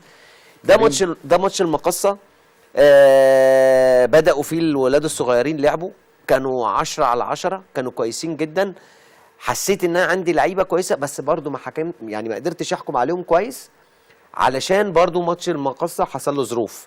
يعني هنقول في ضربة جزاء جت، ما كانتش ضربة جزاء خالص اللي احنا بنشوفها ديت، ما كانش فيها اي حاجة ولا كان فيها فاول اساسا من بره ال 18، فدوت اثرت على فرقة المقصة. شفنا بعد كده في طرد فرقة المقصة. فبرضو على الرغم ان هم عملوا اداء عالي جدا وكان اول ظهور ليهم، بس قلت برضو ما يتحكمش عليهم كده. فعلا ماتش الزمالك اللي فات اول مره تطمن على النادي الاهلي وتحس ان النادي الاهلي، لا، النادي الاهلي عنده لعيبه وهيبقوا لعيبه محترمين جدا واسرع مما اتخيل. يعني انا كنت متخيل ان ممكن بعد كام سنه، لا ده ممكن ده السنه الجايه ده يعني ياخدوا بركات الفرصه تاني. ياخدوا خلاص. يعني بص انا عايز اقول لك على حاجه، دي حاجه تتحسب طبعا للكابتن فتحي مبروك، ما يعني لازم ياخد حقه. صح. ان هو يجازف ويلعب. يعني رمضان صبحي لعب، كابتن يوسف كان لاعبه، وكان حصل طرد لوائل جمعه وسحبه من الملعب على طول وما لحقناش ان احنا نشوفه تاني. انما كابتن فتحي مبروك شهاده حق، ده يتحسب له قوي قوي ان هو دلوقتي بيلعب برمضان صبحي بيشارك ماتش قمه اساسي، كريم بامبو بيلعب اساسي. كريم بامبو نجم ماتش الاهلي والزمالك. صح. يعني كريم بامبو نجم ماتش الاهلي والزمالك الاخير. اللعيبه بتلعب ولعيبه عندها روح عايزه تحافظ على المكسب، كانوا ممكن يقدروا يجيبوا جوان تانية. يعني شفنا كريم بامبو بيخترق. شفنا انت سامع ان الناس كلها بركات بتقول كريم بامبو بركات الجديد؟ لا، الناس دي بدأت أصغر مننا قوي. ده هو بادئ في النادي الأهلي أصغر من كده. ده هو لو ياخد باله من نفسه ويهتموا بيه في النادي قوي، ويكون الولد شخصيته نفسها كويسة. هو الولد طيب جدا، يعني هو كان بيتمرن معايا وأنا عارفه. والولد كمان يعني ما تحسش إن ممكن في يوم من الأيام يبقى عنده حتة التعالي دي، لا مؤدب. ده يبقى قدنا 10 مرات. يعني ده يبقى قدنا 10 مرات. وعلى فكره في لعيبه تانية كويسه. بس كويس اللي انت معايا بركات، عشان الموضوع ده مهم جدا وانا دايما بتكلم فيه على قناه على شاشه النادي الاهلي. دلوقتي في ضغوط، رمضان صبحي كل شويه، خليفه ابو تريكه، كريم بامبو نفس الموضوع، خليفه بركات، وهو لسه كل دي ضغوط عليه وسنه ما يقدرش يستحمل. فانا حابب اسمع منك تقول لهم. طبعا ما هي ديت بقى مش بتاعتنا احنا، يعني هي ديت بتاعت الاعلام. يعني الاعلام هو اللي بيحط الضغط على اللعيب دوت. يعني ما يفضل يكتب خليفه ابو تريكه وخليفه بركات هو مش خليفه حد. يعني هو مش خليفه حد. طب ما احنا جينا النادي الاهلي وهم الناس شافوا فينا لعيبه كويسه، بس ما قالوش ان احنا خليفه حد. يعني فاهم؟ ما احنا ما كناش خليفه حد، مع ان كان في لعيبه في النادي الاهلي قدنا كتير السنين اللي فاتت، انما برضو ما قالوش ان احنا خليفه حد. فهم برضو ما ينفعش ان هم يقولوا عليهم خليفه حد. خلي اللعيب ينزل يلعب بطبيعته ويأدي بطبيعته، علشان زي ما انت بتقول ده لود كبير قوي عليه. صح. انا عايزه ده، يا لهوي ده بيقولوا عليا خليفه ابو تريكه، ده نهار ازرق، انا لازم انزل اعمل ولازم العب بالخارجي زي ابو تريكه ولازم احط فاولات زي ابو تريكه ولازم اعمل بينيات زي ابو تريكه ولازم اجيب. فهو طبعا ده اللعيب مش هيقدر يعمل. وخلي اللعيب يطلع يعني ببداياته بمرحلته دلوقتي، ثم يعلى ثم يعلى ثم يعلى. ما تجيش اللعيب بعد ما يلعب ماتش ولا ماتشين تقول خليفه فلان، هوب بعد كده ما تلاقيش اللعيب دوت قدامك. انت كنت تتوقع الفوز على نادي الزمالك؟ انا اتسالت الماتش دوت قبل سالت السؤال ده قبل الماتش ب3 ايام او بيومين. قالوا لي رايك في ماتش الاهلي والزمالك؟ قلت الزمالك اجهز من الاهلي فنيا. احنا كلنا عارفين المشاكل اللي في نادي الاهلي من غيابات، من لعيبه كبيره جدا وغيابات يعني مؤثره تماما. انما قلت الاهلي هيبقى اعلى من الزمالك كتير قوي نفسيا. حته ان الاهلي والزمالك ونتائجهم مع بعض السنين اللي فاتت دي كلها بتصب في مصلحه الاهلي. ده اللي انا قلته في الاستوديو التحليلي. دي لوحدها يعني تعمل لود، وبتحس دايما في ماتشات الاهلي والزمالك بتحس باللود ده. ما يحسش غير اللعيبه اللي نازلين الملعب. امسك لعيبه الاهلي وامسك لعيبه الزمالك، لا لعيبه الزمالك باي حال من الاحوال، على الرغم ان هي نتائجهم سلبيه مع الاهلي على مدار السنين اللي فاتت، انما كل مره تمسك اللعيبه هنا وهنا، لا لعيبه الزمالك ما تقلش عن النادي الاهلي. لعيبه برضه لعيبه كويسه ولعيبه محترمه وعندهم جمهور. اديك شايف جمهور الزمالك عامل ازاي. صح. يعني كان في جمهور كان بيساندهم في كل حته يعني ووراهم في كل حته.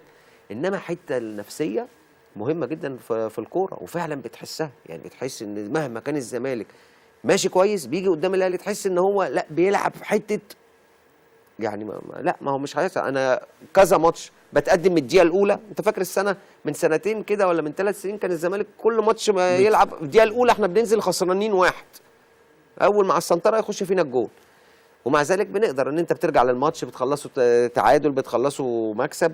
فانا قلت الزمالك فنيا اجهز.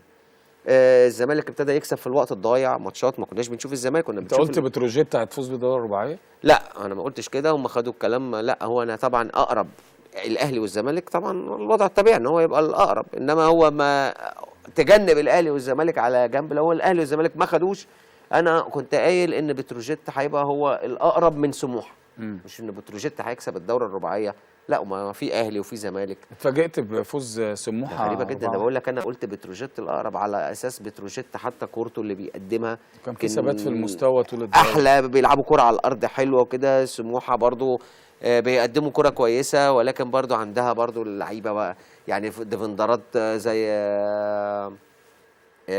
طارق حامد برضو بيعتمد على قوته وصحته كده، فعندهم كذا لعيب برضو بيبقوا ديفندر برضو. انما حتى الديفندرات في بتروجيت بيلعبوا كوره حريفه. شبيطه لا بيحب الكوره، الشناوي بيحب ياخد الكوره ويعملها، فكورتهم حلوه. وقلت ان سموحه نتائجه رجعت ورا شويه الفتره الاخرانيه. الدور الثاني يمكن الدور الثاني ضيعوا بناط كتير قوي، ده لولا ان هم جمعوا بناط كويسه قوي الدور الاولاني كان ممكن الوقعات اللي وقعوا الدور الثاني ما تلاقيهمش لو الاتحاد شدت حيله او المقاولين. فانا توقعت ان بتروجيت هيبقى اقرب من سموحه، بس فوجئت بنتيجه كبيره جدا. سموحه 4-1 صح. بتطمع طبعا سموحه. نتفرج سموحه الماتش الجاي وهو بيلعب الزمالك، لا هيبقى طمعان خلاص يعني في. واعتقد ان سموحه كان يتمنى ان الاهلي والزمالك يتعادلوا حتى، يعني ديت كان حتى انه يبقى فارق الفوز كان يتمنى ان هم يتعادلوا، ولكن اعتقد ان الدوره هتبقى كويسه وهيبقى فيها ماتشات كويسه يعني. تتوقع مين اللي يفوز سريعا كده؟ مين اللي يفوز بالدوري؟ يعني اعتقد طبعا بعد نتيجه المباراه الاولانيه بتاعت الاهلي والزمالك انا شايف ان الاهلي فرصه دلوقتي كبيره قوي في البطوله، يعني تكاد توصل ل 70% يعني ان هو الاهلي بطل الدوري السنه دي. نروح نشوف الجماهير قالت للكابتن محمد بركات ايه، ونرجع نكمل حوارنا الممتع مع نجمنا الكابتن محمد بركات. جاهز ولا مش جاهز؟ فاهم كنت عمال ما يجهزوا خليني اترقصنا من برجاوي، انت فاهم؟ لا برجاوي بس يزعق بس جوه وبتاع، انما هو بس يشوف شغله لا يزعق بس. ماشي يا برجاوي تجيب لي بس الصوره انت بس وتطلع لي الصوره اللي لابس فيها برتقاني. كنت النادي الاهلي في مجموعه من الناشئين ظهرت بشكل محترم جدا، كلام كتير عن صفقات بتروح ومن صفقات بتيجي، فانت شايف ايه؟ شايف النادي الاهلي محتاج عدد الصفقات الكتير قوي اللي بيتقال ده؟ لا انا شايف النادي الاهلي، ودايما حتى لما ببقى موجود في الراديو عندي الصبح بتكلم بقول النادي الاهلي عايز باك يمين، عايز ديفندر، ودلوقتي جه حسام غالي، يعني حسام غالي برضو الكلام ده كنت بقوله قبل ما حسام غالي يجي. سيرد باك، باك رايت ديفندر، عايز حد قدام راس حربة بقى، يعني راس حربة محترف. عارف انت بقى اللي هم العيال اللي هم بالمواصفات اللي هم بيتقال عليها الجام ده، اللي بيعرف يجيب اجوان زي اسمه ايه ده، انرامو بتاع الترجي. بتاع الترجي، الراجل التاني يانيك التاني الافريقي. يعني هما الاثنين دول دايما بتنزل تتخض لما يبقى عندك راس حربة بالشكل ده. بعدين على الرغم من جسمه شايفه عامل ازاي، بتلاقيهم صراع، بتلاقيهم بيجيبوا جوان، بتلاقي. وبعدين بص شفت انرامو بسم الله ما شاء الله لياقته عامله ازاي، شفت اما طار عشان يحطها بايده في ماتش الاهلي والترجي يعني فكمل اللياقه الراجل بغض النظر عن انه جسمه كده.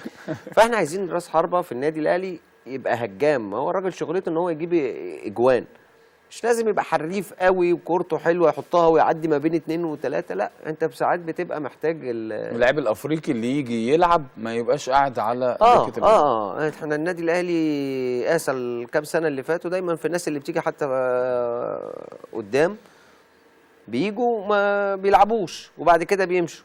فلا انت عايز واحد يجي يجيب لك اجوان ويبقى هو نمره واحد ويبقى هو المحطه، وكل ما بتزنق تلعب عليه الطويل، لما يلعب عليه الطويل بيطلع بياخد على صدره بيحط الكوره محطه ما يضيعهاش. عايز تسمع الناس هتقول لك ايه ولا لا؟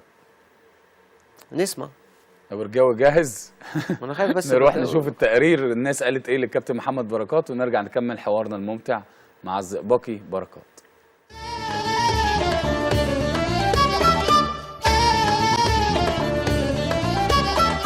كل سنه وانت طيب يا كابتن بركات، وحشنا. ماتش الاهلي والزمالك كان عايزك، عملت برنامج امبارح بتاع سعد سمير جامد جدا جدا، يمكن احسن حاجه في رمضان بنقعد نستناها. كل سنه وانت طيب يا بركات، وعايزين نشوفك، وخلي بالك من الاهلي، وشوف لنا كده صفقه حلوه كده زي كده ترفع بيها النادي الاهلي، وربنا يبارك لك ويبارك كابتن شادي، وكل سنه وانتم طيبين وربنا معاك. يقول للكابتن بركات والكابتن شادي محمد كل سنه وانتم طيبين، وكنا نفسنا طبعا النجوم دي كانت تبقى معانا الماتش اللي فات.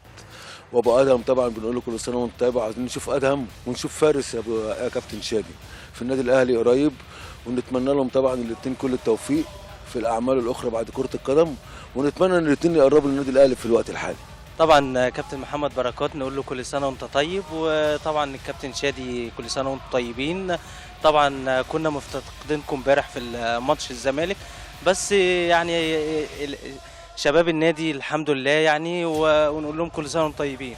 اقول له كل سنه وانت طيب، احنا مفتقدينك يعني في النادي، وكنا مفتقدينك في ماتش الاهلي والزمالك، يعني كان نفسنا نشوفك في الاهلي تعمل حاجه يعني. طبعا بحب كابتن بركات، خصوصا هو فرحنا في ماتش 3-3، جاب لنا اخر جون، وده كان حاجه كبيره ان هو يحققها.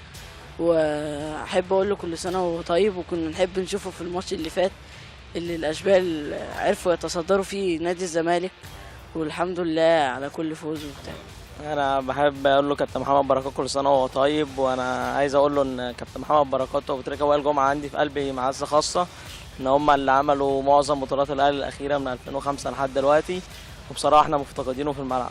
اول حاجه كل سنه وحضرتك طيب يا كابتن بركات، والله كنا مفتقدين حضرتك كتير، وكل الناس اللي كانوا مع حضرتك لعيبه كبار، وكنا مفتقدينك، وببارك لك على البرنامج الجديد، مبروك. اقول له كل سنه وهو طيب، والملاعب فاقدينه والله فاقدين محمد بركات. نفسي الاقي واحد زي ان شاء الله في النادي الاهلي كده يعوض لنا بركات.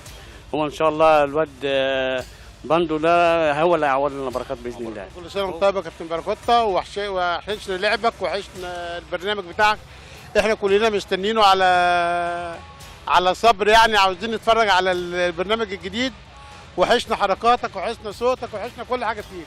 حابب اقول له كل سنه وانت طيب يا كابتن بركات، كنت انت من الناس اللي دمها زي العسل، ومن الناس اللي احنا مستنيين البرنامج بتاعها.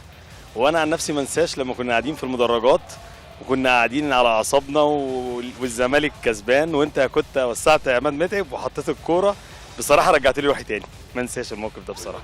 نقول له كل سنه وانت طيب ومنورنا دايما، وافتقدناه كتير في الملاعب، ومستنيينه ان شاء الله في النادي الاهلي بقى يجي يجيب لنا تعاقدات جامده ان شاء الله باذن الله، ومبروك قوي على البرنامج الجديد بتاعه ده. قول لي بقى عايز تقول يا كابتن بركات. كل سنه وانت طيب يا كابتن بركات.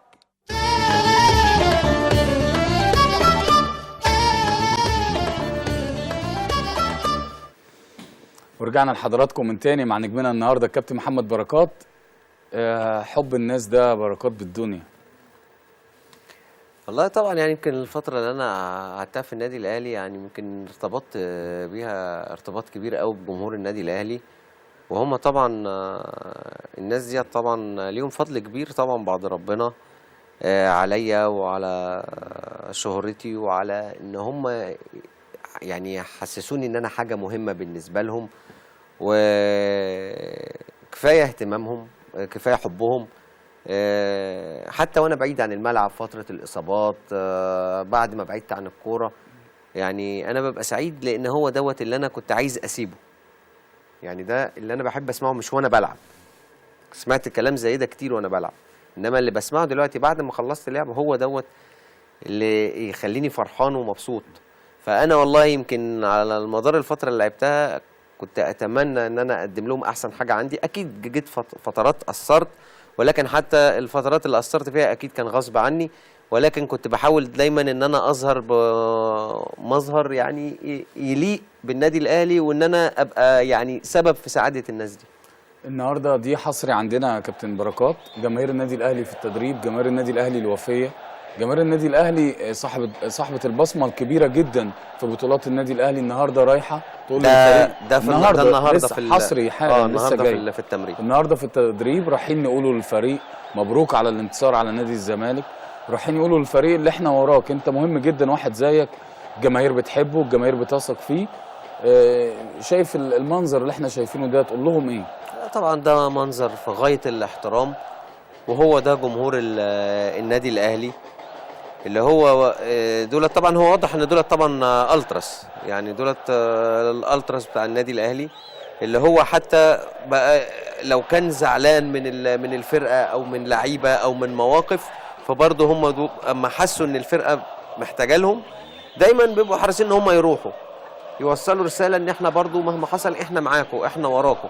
هم شايفين ان الفرقه عملت جيم كويس في ماتش الزمالك، الفرقه بقت قريبه من الدوري، الفرقه فيها لعيبه صغيره يعني كتير، وشوش جديده انت ما شفتهاش قبل كده، فهم بيوصلوا رساله ان هو ايه، لا يعني احنا وراكم واحنا معاكم واحنا بنساندكم. فده طبعا موقف جميل جدا جدا، خصوصا ان من الواضح انت هو تشجيع بكل احترام، فدي لفته طيبه. حارس بيزقهم ازاي بيدخلهم اوضه اللبس؟ ما فحارس دلوقتي خلاص، ما هو دلوقتي نجم اعلامي، نجم دلوقتي خلاص، هو شايف لعيبه صغيره كتير. وعلى فكره بس انا عايز اقول لك علشان هو الواحد بس يعني يدي اللعيبه حقها يعني، بس هو للاسف الواحد يعني انا مش حافظ اسماء، انما اعتقد انا شفت واحد ديفندر في قلب نص الملعب لعب ماتش المقصه، اعتقد اسمه محمد حسن، اعتقد محمد حسن ده برضو لعيب كويس وديفندر كويس جدا. وفي نفس الماتش اللي لعب فيه ولد مساك لعب جنب سعد او لعب جنب نجيب، عمرو اشرف يعني عمرو اشرف ده لعيب كويس قوي كمان. يعني هي العمليه مش عمليه بامبو ورمضان صبحي بس، لا ده في لعيبه كتير كويس وعملوا ماتش المقصه كويس جدا. فاحنا نتمنى ان احنا نبتدي نشوفهم، وخلاص الكابتن فتحي دلوقتي ادى ثقه للعيبه دي. وهرجع تاني اشكر الكابتن فتحي، مبروك على اللي عمله، وان هو ما خافش، وان هو ادى اللعيبه دي فرصتها، واللعيبه دي كانت التكه الاولانيه بس هي اللي تفرق معاهم. محمد حسن شاط الكوره بالظبط، هو ده.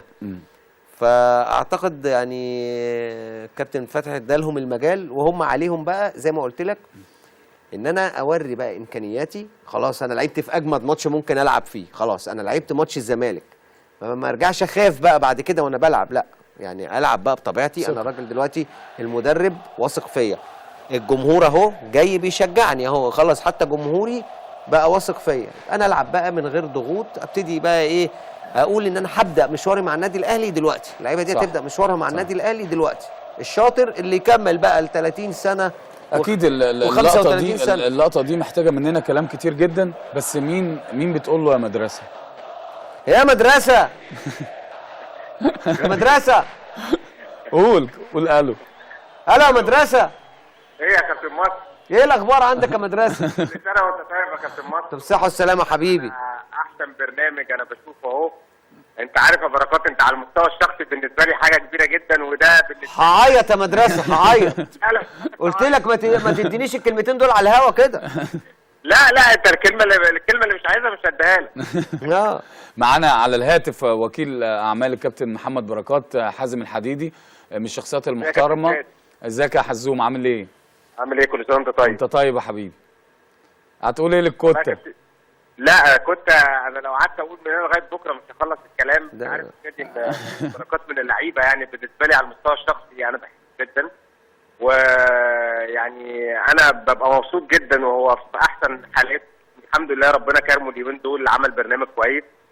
وانا طبعا يعني عايز اقول كلام كتير محمد، وهو عارف هو بالنسبه لي ايه، ودي مسؤوليه انا طبعا بتحملها بالنسبه لبركات، وهو عارف ان هو بالنسبه لي ان انا من احسن اللعيبه اللي انا بحب ان انا اشتغل معاهم. طب بالنسبه للتيشيرت، طب اللي في الصوره ده بقول لك يا حازم الصوره ظاهره مكتوب عليه فري كده. يعني هو ايه اللي فري بالظبط؟ لا يا كابتن والله انت عارفني ان انا دايما بيبقى ليا طلعات غريبه جدا، وانت دايما بتعلق لي عليها. ايوه، خصوصا كمان الصور اللي كنت بتتصور فيها وانت ورا الكاميرا قاعد. انت الظاهر كان نفسك تبقى مصور؟ طول عمري كان نفسي ابقى مصور يا كابتن، والله كنت بتفرج عليك من المونيتور، انا لا بعرف اصور ولا بعرف. بقول لك يا حازم، بس انت كنت ورا كاميرا، بس انت ورا كاميرا كنت ورا كاميرا سمينه شويه. انا شايف يا حازم هيخلص عليك عشان احنا في رمضان، مش عايز اتكلم. انا يا كابتن شادي، هنعمل ايه يا كابتن شادي؟ انت عارف بركات بقى بالنسبه لي اللي هو عايزه. وكل سنه وهو طيب كده. وانت طيب يا حبيبي. طيب يا مدرسه والله. اخبار السمين ايه؟ لا دي ديكها سمينه شويه. يلا كنت كل سنه وانت طيب ان شاء الله كده، واشوفك على خير. انا مش حزوم، عايز اسالك سؤال مهم معلش يا حازم. خليني اعرف منك ايه المشروعات الجايه لنجمنا محمد بركات؟ والله يا شادي بص، احنا عملنا برنامج اهو في رمضان، ربنا يسهل بقى عندنا برنامج كبير الفتره اللي جايه، تدعي لنا بقى ربنا يسهل ونكون عند حسن الناس. ودي خطوه بركات يعني اللي كان بيفكر فيها. انت عارف يا شادي بركات يعني كان يدي في الملعب سنه واثنين اكتر من كده، بس هو خد قرار يعني ان هو عايز يتجه للميديا، وان شاء الله ربنا يكرمه. لا قبل ما تقفل بقى تقول لي مدرسه. انا عارف بركات يبقى ما دام قال لك مدرسه يبقى ورا الكلمه دي قصص. بص يا شادي، المدرسه دي بركات كان مديني اللقب ده من حوالي 3-4 سنين، وكان وعدني في وقت معين ان يديني مدارس واديها لي، بس انا ما فيش حد بيقول لي الكلمه دي غير بركات. يعني انا لو حد كلمني في التليفون وقال لي مدرسه لازم يكون بركات. طيب يا مدرسه انا مش هتك عليك عشان عايزك تنام بدري بقى النهارده. بقول لك كده اوكي يا مدرسه اسمع. يعني انت وجهه نظرك بركات يبعد عن الكوره ولا يستمر في الكوره؟ لا بص يا شادي، هو بركات كان عنده عروض الفتره اللي فاتت ليها كوره، بس هو الحمد لله يعني الموضوع دلوقتي داخل في ميديا وربنا يسهل. يعني هنقعد بقى الفتره اللي جايه كده نشوف الدنيا ماشيه ازاي، وانت عارف بركات في اي حته ربنا يكرمه ان شاء الله. ما تسهرش النهارده يا مدرسه. لا النهارده مش سهران يا كابتن، خلص برنامج بس اتكلمت. ايوه عايزين نصحى بدري ان شاء الله. حبيبي حازم وكل صح هنصحى بدري، ده عندنا مشاوير. حبيبي حازم وكل سنه وانت طيب يا حبيبي، كل سنه وانت طيب. ان شاء الله. ماشي حبيبي. من الشخصيات المحترمه جدا وفعلا بيخاف عليك بجد يا بركات. لا حازم خد بالك، حازم كمان العمليه مش مساله شغل وحته ماديه ولا الحاجه، يعني حازم اخ يعني حازم بالنسبه لي اخ اكبر، وهو دمه خفيف، وعلى طول احنا طول ما احنا قاعدين بنقعد نهزر ونضحك كده. يعني قعدتي معاه ما تخيرش عن قعدتي معاك كده ما كنا بنبقى قاعدينها يعني. فانا بحب قعدته، وهو الراجل بيخلص لي كمان شغلي، والراجل دايما بيحاول ان هو يوفر لي الجو المناسب. اي مشاكل بيحاول هو اللي يجري يروح يحلها، ما يشغلليش انا دماغي بالحاجات دي. فهو بصراحه يعني يمكن حازم شايلني من على الارض شيل بصراحه، وهو يستاهل كل خير. عشان كده انا حريص ان هو يبقى متواجد معايا على طول، يعني في اي حاجه انا موجود فيها هو لازم تلاقيه موجود فيها، وربنا يديم المحبه يعني ان شاء الله. هرقصك بقى وارجع للي احنا كنا بنشوفه، جماهير النادي الاهلي تواجدها. انا بقول دايما يا كابتن بركات، وعايزك بقى انا بثق في رايك دايما، عايزك تقول لي انا بقول النادي الاهلي مش نادي صفقات، النادي الاهلي نادي بطولات، وفي لعيب مهم جدا النادي الاهلي بيتعاقد معاه كل سنه، بيمضي العقد معاه كل سنه، السنه بسنتها، بل بالعكس بيزيد اللاعب دوت. جماهير النادي الاهلي دي اهم صفقه بنراهن عليها دايما، تتفق معايا ولا لا؟ طبعا اتفق معاك تماما. جمهور النادي الاهلي هو اللعيب رقم واحد طول عمره في فرقه النادي الاهلي على مدار السنين اللي فاتت دي كلها، وان هم دايما اللي بيدوا اللعيبه الثقه، وهم اللي بيخلي اللعيب عايز يطلع احسن ما عنده، وهو دايما اللعيب بيبقى عايز يعني احنا لما كنا بنلعب كنا بنقول ايه يا عم عدي الماتش ده على خير، صح، علشان الناس والجمهور ومحدش يزعل ومحدش ينتقدك ومحدش، فانت يعني عايز بص تبقى في الامان. فهو طول ما هم موجودين فهو اللعيب عايز يعمل كده. في نفس الوقت عدم وجود الجمهور ده بيأثر في حاجات كتير بقى انت عارفها، صح. يعني لعيب بيقل شويه، برضو الجمهور بيضغط برضو على الحكام، مش هنضحك على بعض. لما الحكم بيبقى موجود وبيلاقي الالافات في المدرج وبتاع، برضو الحكم بيبقى عايز برضو يبقى مصحصح، عايز يحسب صح، عايز يعني. لا ما انا بص، اصل انا يعني بص انا مركز معاك تركيز رهيب. ما دام قلت حكم، فاكر عملت ايه مع سمير عثمان في الماتش؟ سمير عثمان ده اصله حبيبي، حبيبك، بس عملت معاه واحده ما ينفعش ما تتقالش غير بتاعت اللي انا راح اتفرج على المسلسل. كان في لعيب في الشرطه دايما بيمسكك بشعر حنفي، حنفي صح؟ حنفي وكان بيدخل فيك جامد، وسمير بيحكم لنا الماتش ده. رحت انت كانت ضربه قويه جدا، فانت فاكر عملت ايه؟ كان في برنامج الدكتور علاء صادق بالليل، علاء صادق بالليل بقى انا كل حاجه هفكرك، انا عايزك انت تحكي الموقف. ماشي خليك انت كده، بس بعد كده ما تزعلش بقى من علاء صادق بالليل هيعمل فيك ايه. سمير عثمان جميل. سمير عثمان جميل جدا، من اكتر الحكام اللي انا حبيتها، هو حكم كويس كمان، وياما اتظلم الكابتن سمير عثمان، انما يعني حكم 10/10. فرحت اول فتره اللي فاتت اما لقيته رجع تاني، ويمكن قعد فتره بعيد شويه برضو ما كانش بيشارك في التحكيم، انما الفتره الاخيره ابتدى يرجع. وبصراحه عايز اشيد بالكابتن ابراهيم نور الدين اللي حكم ماتش الاهلي والزمالك الاخراني. انا طبعا بحبه لله في لله، عشان هو من نادي السكه الحديد اساسا فده انت عارف ده النادي بتاعي، فاي حد تبع السكه الحديد انا لازم احبه. ولكن انا غير كده هو حكم كويس جدا من الحكام الصاعدين، فانا بحترمه جدا. وواضح ان هو ملوش وبعدين حتى بص وشه سمح، يعني عارف انت بص حتى كده وشه سينمائي كده ووشه سمح باين ان هو صغنطوط كده وبتاع يعني يعني احنا عايزين بقى نشوف الحكام ده. انا ما انصحكش بقى ما دام قال كده اوعى تروح له البرنامج بتاعه. لا والله. والكابتن بص انا برضه عشان اشدنا بالكابتن ابراهيم نور الدين لازم اشيد برضه بالكابتن بحكم صاعد تاني اللي هو الكابتن محمود البنا، لانه برضه من الحكام اللي هم عاملين شغل كويس وبادي بدايه كويسه، وواضح ان الناس ديت مش يعني ما بتبصش لالوان الفانيلات، يعني خلاص بقى مع الناس الجديده دي اللي بقول لك عليهم راح بقى زمن تيشيرت احمر وتيشيرت ابيض والكلام ده كله. يعني كان زمان الحكم ينزل يبقى في صف الزمالك، ينزل يبقى في صف الاهلي. فدلوقتي في يعني بشرة خير ان انت بتلاقي حكام زي دولت يعني بيمشوا الدنيا وبيحسب اللي شايفه. احنا عايزين الحكم اللي يحسب اللي شايفه. فطبعا لازم نحيي برضو الكابتن عصام عبد الفتاح زي ما بتقول ان هو ابتدى يدي الناس دي، ابتدينا نشوف حكام طالعه جديد، وبنحييه اكتر على اصراره مع الجماهير. خلاص بص ما دام خد اهلي وزمالك لا مع الجمهور هيديله. والماتش مشي كويس جدا ومن غير اي مشاكل، وما كانش فيه اي قرارات مثيره للجدل. يعني ما كانش فيه اي قرارات مثيره. الراجل الاهلي كان كسبان والزمالك اتحسب له ضربه جزاء وضاعت، والموضوع كان ماشي كويس، حتى ما حدش اعترض على تحكيم، ما حدش قال الحكم بوظ الماتش، ما حدش. دي بدايه كويسه. بعد كده بقى اما تدي الحكم بقى المره الجايه ان شاء الله يبقى في وجود جمهور، خلاص هتبقى العمليه بقى هتبص هتلاقي بقى ثبتت. يعني انا كان كل خوفي وكنت بقول ما ينفعش حكم مصري يحكم الماتش ده، لازم واحد اجنبي، وقلت الحكم المصري لو غلط ولا حاجه ممكن ما يحكمش تاني. انما الراجل فرض نفسه في الماتش وكان معاه طقم ممتاز. ايمن دجيش. لا ده مسخره ده. كابتن ايمن دجيش حاجه تانية بقى وموال تاني خالص. يعني انا بستغرب هو اساسا بيضيع وقته ليه في الرايه وفي التحكيم والكلام ده. دمه خفيف قوي. ده موال تاني الكابتن ايمن دجيش ده. والله دمه خفيف جدا ويقعد يحكي لك قصص وروايات وبتاع. يعني كل ام بتتمنى تشوف ابنها زي الكابتن محمد بركات. ناس كتير جدا اولاد صغيرين نفسهم يبقوا محمد بركات. نروح نشوف الاولاد الصغيرين قالوا ايه عن نجمنا النهارده الزئبقي بركات، ونرجع نكمل حوارنا الممتع مع الزئبقي.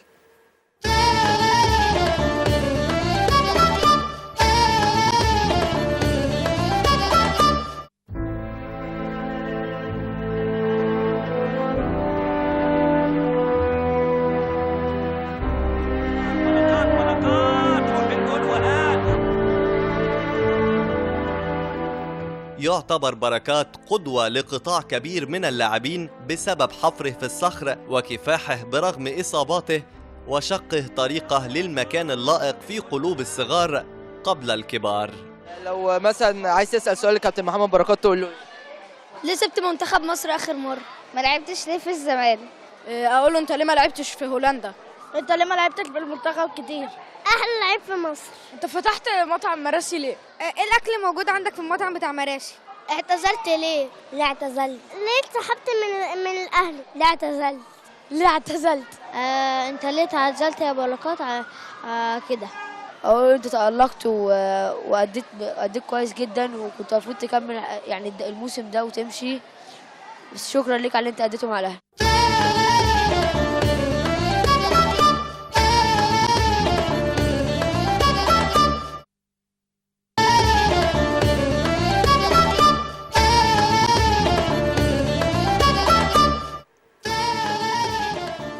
ورجعنا لحضراتكم من تاني مع نجم حلقتنا النهارده الكابتن محمد بركات. شفت الشباب الصغير بيقول لك ايه وبيحلموا يكونوا نجوم زي محمد بركات. حد بيقول لك بتقدم في المطعم اكل ايه، حد بيقول لك ما احترفتش في هولندا ليه، حد كمان صغير قال لك انت ليه اعتزلت؟ المطعم بنقدم فيه سمك وجمبري.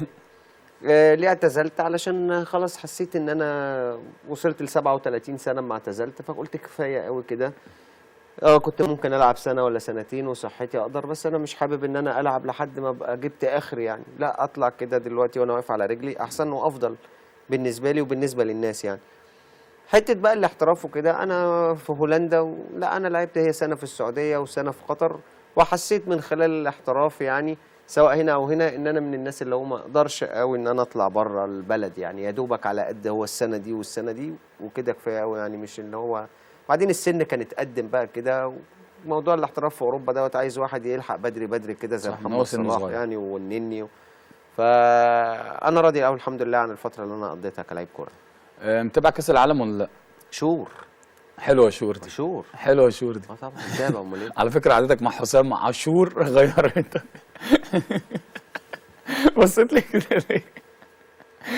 حلو الافيه ده، حلو الافيه. بص عايز اقول لك في الفرقه الصغيره عامله مستويات 10/10. كوستاريكا دلوقتي وصل دور الثمانيه. كوستاريكا دلوقتي احنا لما كنا بنقول كوستاريكا بتلعب مع ايطاليا وانجلترا واوروجواي كنا بنقول والله صعبانه علينا كوستاريكا. من ساعه ما القرعه اتعمل كوستاريكا قدرت انها تكسب اوروجواي اول ماتش وكسبت ايطاليا ثاني ماتش، وقلت ان هي قادره انها عشان تامن صداره المجموعه انها تتعادل مع انجلترا، وفعلا اتعادلت مع انجلترا وخدت ال7 بونت بتوعها اللي خلوها في المركز الاولاني في مجموعتها. وادي امبارح في دور ال16 بتلعب مع اليونان، بتلعب من الدقيقه 60 10 لعيبه قدروا ان هم يحافظوا، واليونان اتعادلت في الدقيقه الاولى من الوقت الضايع، ومع ذلك قدروا ان هم يمسكوا نفسهم نص ساعه صح اكسترا تايم لحد ما قدروا ان هم يكسبوا بضربات مين المنتخب اللي عجبك ومين المنتخب اللي هياخد كاس العالم؟ المنتخب اللي عجبني كولومبيا. لعبوا كوره شيك. مشجعين كولومبيا؟ لا لا لا لا، هو انت من مشجع كولومبيا؟ ها؟ انت من مشجع؟ انا عاجبني نوعيه مشجعين كولومبيا. جامدين جدا. يعني طلق. انما كمنتخب يكسب كاس العالم صعب. هولندا ده لو والمانيا، لو المانيا عرفت انها تكسب الجزائر، لان واضح ان الماتش شغال فاضل 4 دقائق او 3 دقائق والنتيجه تعادل. يعني اعتقد ان هيبقى فيه اكسترا تايم. المانيا هولندا، المانيا هولندا البرازيل. حتى مش هدخل الارجنتين يعني. الارجنتين ميسي هو اللي بيخلص لهم، لو ميسي ماتش مش هيبقى فايق فيه، مش هيبقى انت عارف لو دلوقتي الاكسترا تايم ممكن الجزائر تعمل مفاجاه؟ تعمل بس هل هي هتقدر تصمد كمان نص ساعه في الاكسترا تايم؟ اعتقد يعني ممكن. احنا نفسنا يعني احنا نفسنا ده احنا هيبقى عندنا الجزائر في دور الثمانيه، هيبقى عندك فرقه وصلت دور الثمانيه. فاعتقد والجزائر لو كسبت النهارده تلعب اعتقد فرنسا في دور الثمانيه. فرنسا النهارده نيجيريا عملت معاها ماتش كويس قوي على الرغم ان فرنسا كسبت 2، انما نيجيريا كانت ليدنج على فرنسا معظم فترات الماتش. كان فرنسا ضغطت اخر 10 دقائق اخر ربع ساعه هي اللي خلصت فيها الجولين. انما كولومبيا بتلعب كره كويسه. اوروجواي تعطلت اول ماتش وما رجع سواريز بقت كويسه، وبعدين اتوقف سواريز فخرجت ما كملتش. برازيل مش شفت يا عم مقنعه. ده الراجل كله عمال بيقول لك عض ومش عارف وقف 9 ماتشات. الراجل ده المفروض يعني حركه طفوليه جدا يعني. لا هي المشكله انها مش اول مره، المشكله ان هو اتعود عليها خلاص، دي ثالث مره يعملها. هو الراجل لسه في اول الدوري الانجليزي السنه دي، كان راجع من وقف برضه حوالي 9 ماتشات اعتقد برضه بسبب عضه. يعني انت كنت عاضد برضه قبل كده. كان عاضد ايفانوفيتش وخد الماتشات دي كلها وكان موقوف، فراجع برضه يعني ما سبحان الله يعني ما غريب جدا. في محلل نفسي قال لك اللي فيه حاجه في مخه لسه صاحيه وما نامتش. لا والله ما بقى هو ممكن صح. لا انا يعني اتفق معاه لان هو واضح ان هو مش طبيعي اللي يقعد يعمل الحاجات دي. بعدين قال لك في كلام انه يروح ريال مدريد. ريال مدريد لو راح ده هو وكريستيانو هيولعوا في بعض من اول ماتش لو لعبوا مع بعض. لا ده بيباصي لحد ولا ده بيباصي لحد. والله ما ينفعش خالص يروح ريال مدريد. جواب اخير، مين اللي هياخد كاس العالم؟ المانيا هولندا البرازيل. لا فرقه ما صعبه ما يعني. بص انا خايف اقول المانيا تخرج من الجزائر دلوقتي فخليها هولندا. خليها هولندا. ماشي. بركات بيقول هولندا هتاخد كاس العالم، جاهز لكرسي الاعتراف ولا لا؟ يا عم خليها على الله. ما انا هعمل ايه؟ هكذب. انت لا ما هنعرف. لا يا حبيبي انت في نقطه عايز اقولها لك انا، بس ده مش هينفع. جالنا كومنتات كتير جدا قالوا لي الوحيد اللي ممكن يقعدك على الكرسي وهو اللي يسالك محمد بركات. لا انا اقعد على الكرسي واكذب مش مشكله. انا بحب الكذب جدا. فاصل سريع ونرجع نعرف بقى ونشوف كذب محمد بركات.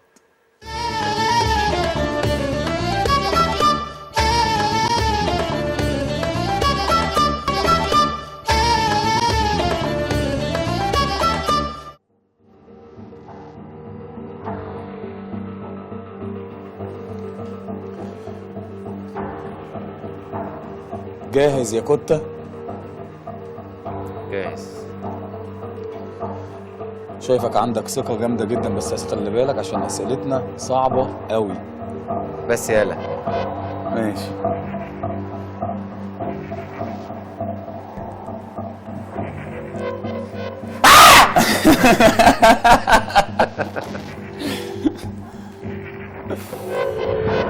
الحاج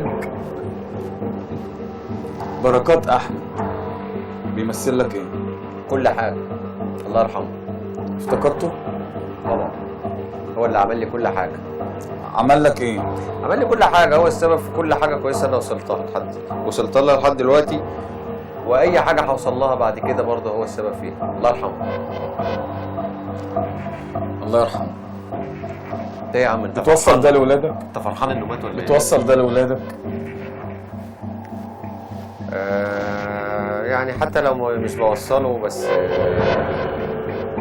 أنا ليا طريقة معينة في التعامل مع أولادي، والطريقة ديت بتعتمد على إن العيال وهي صغيرة لازم تعتمد على نفسها. كل واحد يبقى عارف إنه ما يستناش أبوه هو اللي يخليه يهننه وهو اللي يوديه وهو اللي يجيبه بتاع. لا، أنا عايز عيالي تعتمد على نفسها في السن ده.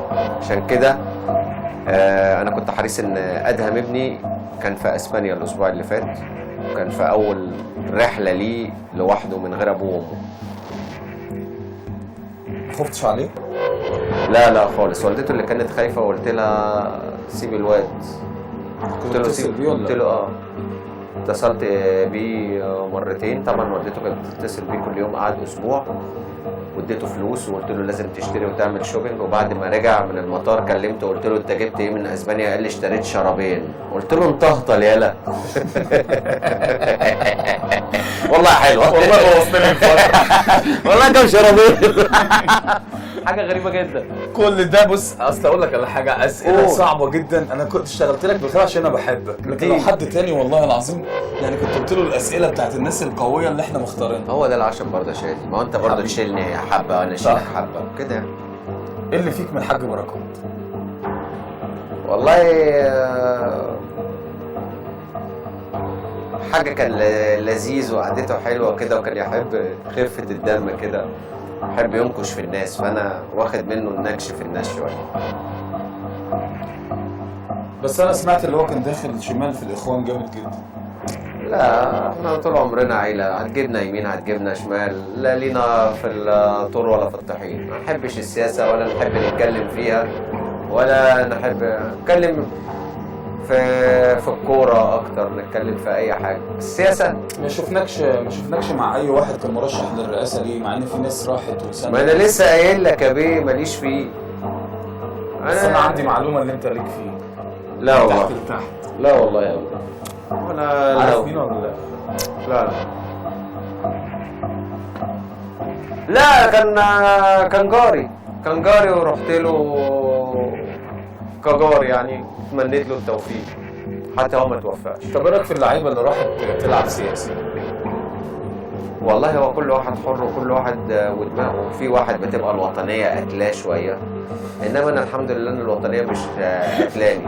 انا زي ناس كتير اللي يتجوز امي اقول له يا عمي، بس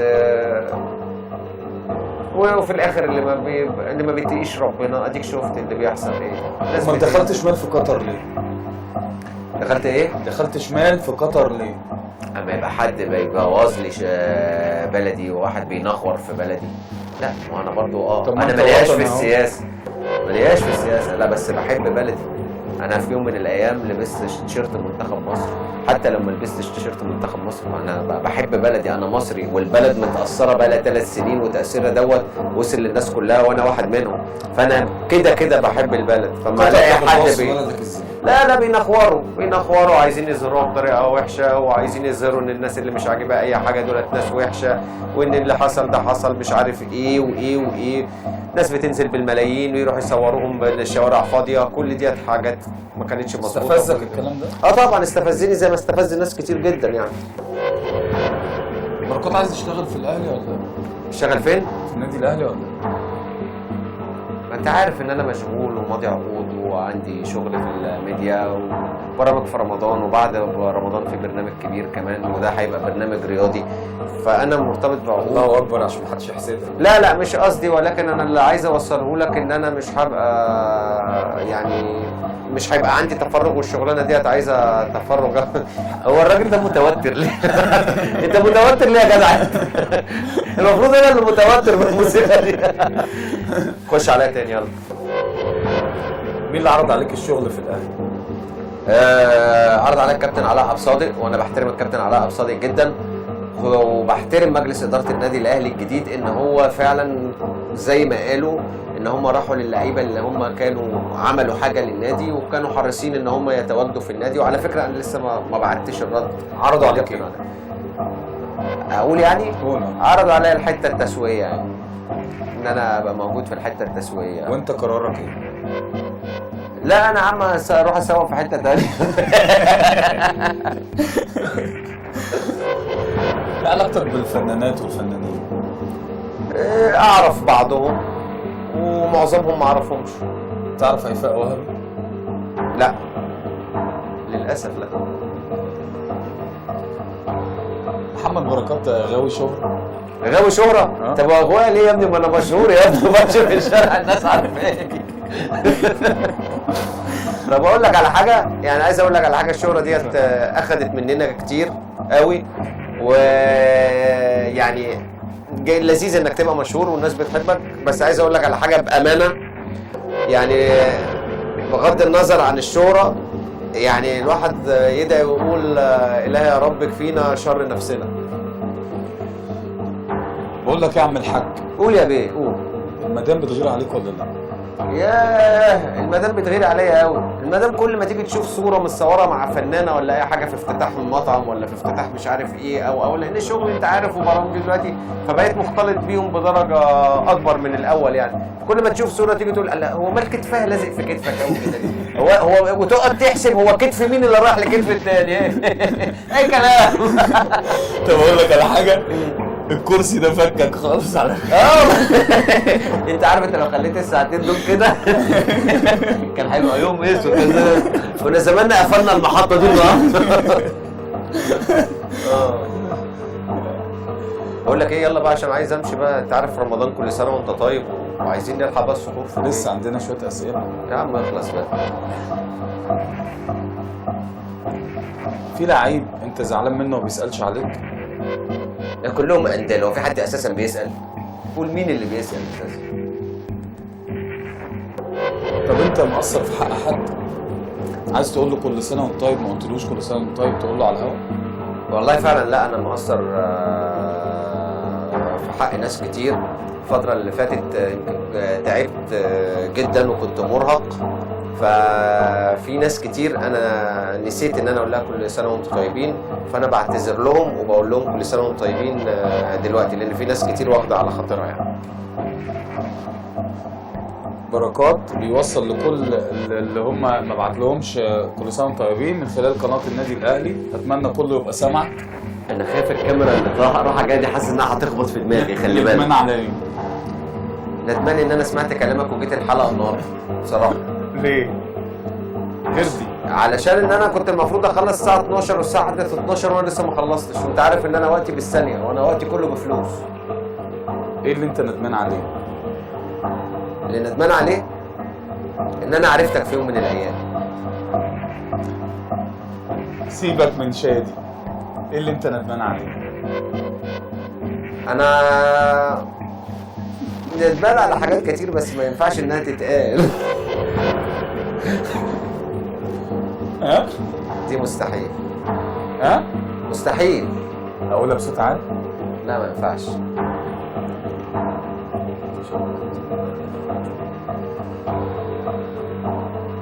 ما اعرفش اي حاجه خالص عن الحاجات اللي بتقولها دي. يا ولد ندمان اللي انت عرفتني بعد السؤال اللي انا قلته لك. انت؟ ده انت عمي. طيب ده انت على راسي من فوق. انت حبيبي يا كوتا. يا حبيبي يا شادي. البورصه كنت. تعتذر لمين يا ابوك؟ ايه؟ تعتذر لمين؟ بعتذر على كل واحد، بعتذر لكل واحد قال ادبه عليا، ان انا اما عمل كده ما قلعتش اللي في رجلي واديته بيها، فبعتذر له ان انا ما عملتش كده لان كان لازم اعمل كده. والله الحاج بركات علم ده خبره. الله يرحمه والله. بتخاف من ايه؟ ايه؟ بتخاف من ايه؟ بخاف ما التليفون يرن في وقت المفروض ما يرنش فيه، بعد الساعة 2 و3 ما يجي لي تليفونات من أقرب الناس ليا، الاقي التليفونات بترن. هو ده اللي بيخوفني أوي، لأن بحس إن التليفون ده ممكن يكون جايب خبر وحش أو نعمة. أو نعمة. أخوك أحمد اشمعنى؟